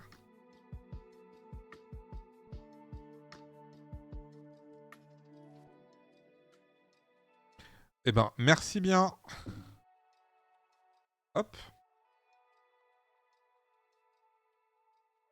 Eh ben, merci beaucoup. Ouais, bah, il y a 3 ans, ouais. Je suis... Ah, il y a 4 mois, ok. Eh ben, génial. Ça, c'est les politiques de droite qui construisent des prisons pour en profiter. Ah. En vrai, est-ce que, tu vois, c'est dommage, ils auraient pu anticiper parce que, enfin, en fait, leur problème, c'est qu'ils ont cru à leur immunité, tu vois. Parce que s'ils avaient su que ça pourrait se retourner, je suis sûr que Sarko, il aurait fait une Escobar, tu vois.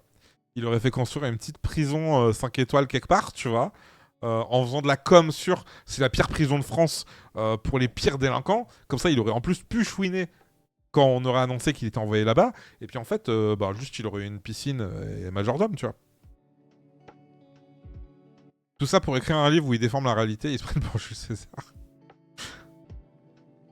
Sa condamnation n'est pas incompatible avec cette nouvelle fonction. En vrai, cette phrase, je trouve, elle est impressionnante parce que, c'est littéralement avouer que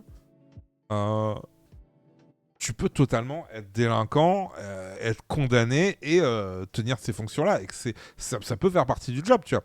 Normalement, le fait de dire ça, ça devrait les foutre dans la sauce. Ça devrait pas être une défense. Mais bon. Et voilà, comme tu dis, Mota, on est assez méprisé pour que ça puisse servir de défense. Voilà. Du coup, nous disions, symbole de cette solidarité numérique, le drapeau pirate du manga japonais, One Piece, vu aussi lors des contestations en Indonésie ou au Népal. À Madagascar, les manifestants utilisent une version remaniée où le chapeau de paille du personnage est remplacé par un couvre-chef traditionnel. Ah. Attends. Non, c'est pas celui-là, mais je l'ai vu passer. Moins focalisé sur la chasse aux népokites, cette jeunesse dorée asiatique qui expose un train de vie fastueux sur Internet, la contestation au Maroc et à Madagascar s'attache toutefois à exposer les écarts de richesse entre la classe dirigeante et le citoyen moyen. Parmi les publications les plus populaires de l'Internet malgache figurent notamment des visuels de l'aîné de la famille Rajoelina, diplômé d'une école hôtelière suisse à 150 000 €, alors que les 2 tiers de la population vivent avec moins de $2 par jour. En plus, il y a toujours ce bail des riches de pays du Sud qui envoient leurs gosses dans des écoles suisses. Genre... Kim Jong-un, il était à l'école en Suisse, tu vois. Il y a plein de gens comme ça, leurs gosses, ils étaient à l'école en Suisse. C'est impressionnant, je trouve. Donc, à gauche, un étudiant malgache qui n'a pas de bourse d'études, pas d'eau, pas d'électricité chez lui. À droite, le fils du président dictateur diplômé d'une école privée en Suisse à l'aide de l'argent public détourné par son père. À quand la fin du népotisme à Madagascar? Alors c'est beau, en vrai ça fait tellement plaisir à lire. D'ailleurs, si vous voulez suivre l'actu de ce qui se passe à Madagascar, alors j'ai que Nirina qui me revient en tête, mais du coup vous pouvez suivre Nirina sur Insta. Je suis pas sûr qu'elle fasse des trucs sur YouTube. Je vais regarder vite fait. Mais pour le coup, elle parle beaucoup de sociaux à la base, mais elle couvre aussi du coup ce qui se passe à Mada. Ah, attendez, il y a... Ah, bâtard, attends, Patrick H. Williams, il a sorti une vidéo. Oups. Je sais pas si vous connaissez Patrick H. Williams, mais du coup, c'est quelqu'un qui fait des vidéos essais, comme on dit, sur le cinéma. Et pour le coup, c'est ma chaîne de cinéma préférée. Vraiment, ces vidéos, elles sont archi bien écrites. Toujours. Et elles sont toujours archi bien réalisées aussi. Enfin, vraiment, son taf, il est... incroyable. Si vous connaissez pas, si vous parlez anglais, malheureusement, hein, quoique les traductions automatiques maintenant elles sont pas trop dégueu. Enfin, les sous-titres, on s'entend. Je vous recommande vivement sa chaîne si vous aimez bien les vidéos essais sur le cinéma. Ouais, bah, tu vois, Kikichma, c'est plus genre, vu que ça dure plus d'1 heure, c'est des vidéos que je me fous en audio, en podcast, quand je conduis. J'ai une playlist qui s'appelle Voiture où toutes les vidéos du genre vont. Voilà. Mais du coup, je recommande fortement cette chaîne, voilà. Et oui, elle avait pris un cancel car trop à droite il y a quelques années, c'était juste avant Covid. Mais pour le coup, enfin... Voilà, hein, les gens qui débarquent à 18 piges sur Internet, qui du coup confrontent leurs idées à la gauche et la réalité d'Internet, et qui du coup, parce que pour le coup, elle a pas mal évolué sur le temps, tu vois. Parce que j'avais arrêté de suivre à l'époque aussi, parce qu'il y avait un petit virage. Mais au final, je trouve qu'elle a quand même bien récupéré politiquement. Et du coup, j'étais parti chercher. C'est Patrick qui m'a distrait. Bah non, elle est très peu sur YouTube. Et elle fait quand même des bails sur YouTube en fait. Bah, écoutez, je vous partage sa chaîne YouTube, mais c'est plus, elle fait plus du contenu sur Insta et surtout TikTok pour le coup. C'est là où elle est le plus présente. Et pour le coup, du coup, si vous voulez savoir ce qui se passe à Mada, c'est vraiment intéressant en termes de vulga. Il y a beaucoup de trucs à dire. Et à la base, c'est la vulga de sociaux, donc.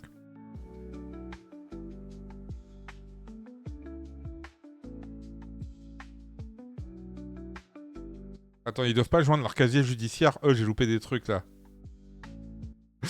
Bref, on est bientôt à la fin de l'article. Et en vrai, on va bientôt être à la fin de « Je vais aller manger aussi ». Donc, au dénominateur commun de tous ces mouvements, l'appel à une réorientation des priorités de l'action publique. À Madagascar, c'est le coûteux téléphérique d'Antananarivo, jugé déconnecté des besoins de la population, qui cristallise une partie de la colère de la jeunesse. En vrai, s'il y a un début de révolution en France, à tous les coups, ça sera ou en Guadeloupe, avec les dépenses de l'État qui sont à l'ouest des besoins locaux, qui sont l'eau et les hôpitaux, ou ça sera à la Réunion avec leur putain d'autoroute du littoral de ces grands morts là, que personne ne verra jamais fini comme promise. Et ça, clairement, c'est une révolution qui commence en France. Pour moi, ça va être là, tu vois, avec l'autoroute du littoral là. Bref.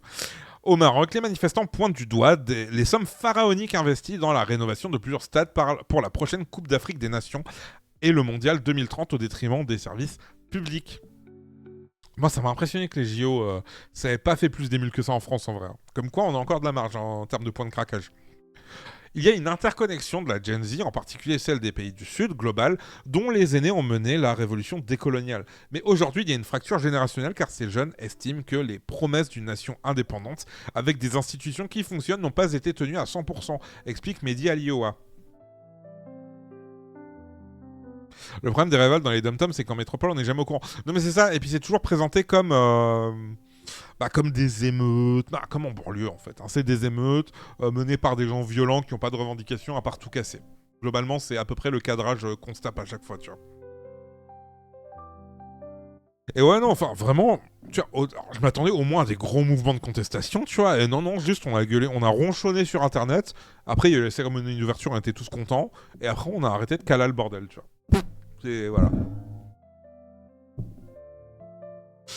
La répression, en Guadeloupe, en tout cas, il y a déjà eu de la répression archi-violente de mouvements de manifs, de simples manifs. Donc, oui, clairement, ça va faire comme en Nouvelle-Calédonie. Hein. Mais comme ça fait en Guadeloupe à chaque fois, en fait. Donc, créatifs, audacieux et insaisissables, ces mouvements de la Gen Z restent toutefois vulnérables à la fragmentation et à la récupération politique. Ça, ils l'ont déjà dit dans l'autre article, du coup. Comment passer de l'expression de la colère à une véritable stratégie? Comment éviter d'être phagocyté par des partis traditionnels? Jusqu'à présent, ils n'ont pas réussi, hein, les partis traditionnels. Malgré ces réserves, ces mouvements ont déjà montré leur capacité à faire bouger les lignes en faisant tomber des gouvernements, même si les défis sociaux restent énormes. La Gen Z n'a peut-être pas encore de projet politique formalisé. Toutefois, elle a déjà changé les termes du débat avec l'idée qu'il ne s'agit plus de survivre dans un système défaillant, mais de le transformer radicalement, estime Ketakandriana Rafitoson. Ce n'est pas une révolte passagère, mais c'est un changement générationnel profond qui est en marche. Nous vivons peut-être aujourd'hui à travers le monde un moment de bascule. Donc l'article de Grégoire. Écoutez, à la base, j'avais prévu donc cette vidéo de 22 minutes d'Arte sur spécifiquement le Maroc, mais il est 19h30 et je dois rejoindre la team de PC dans 30 minutes pour préparer le live de dans 1 heure. Je refais le shout-out d'ailleurs. N'hésitez pas à vous abonner à la chaîne de Perso Caché et donc on est en live à 20h30 pour le premier numéro de Perso Posé. Blim. Je dois attendre, j'ai fait trop de shout-out à Perso Caché. Ok. Bon bah écoutez, en tout cas, le lien, il est pas très loin, plus haut dans le chat. Sinon, Perso au pluriel, Caché au pluriel dans le Twitch et vous trouverez la chaîne. Voilà. Hop. D'ailleurs, moi, du coup, on arrive à la fin de ce live. Merci à vous. Merci, hein, Kiki, d'avoir été là. Merci pour la papote. C'était fort le fun. Fort intéressant. On a appris plein de trucs ensemble. Et moi, vous savez quoi, je vais vous envoyer vers Anti-Patriarcam, tiens. Je sais pas de quoi elle parle. Le mythe de l'insécurité. Et ben voilà un sujet qui est très intéressant. Moi, je dis oui. Je dis oui. Donc, bon, bah, je vous envoie dans un énième live de gauchiste. Et c'est bon. Comme d'habitude, vous êtes gentil, vous êtes poli, vous dites bonjour, vous essuyez les pieds en rentrant et vous faites pas de dinguerie dans le chat. Voilà. Merci à tous d'avoir suivi ce live. Je vous dis peut-être à mercredi, mais quoi qu'il, une bonne soirée. Et puis portez-vous bien, prenez soin de vous. Des bisous. Ciao.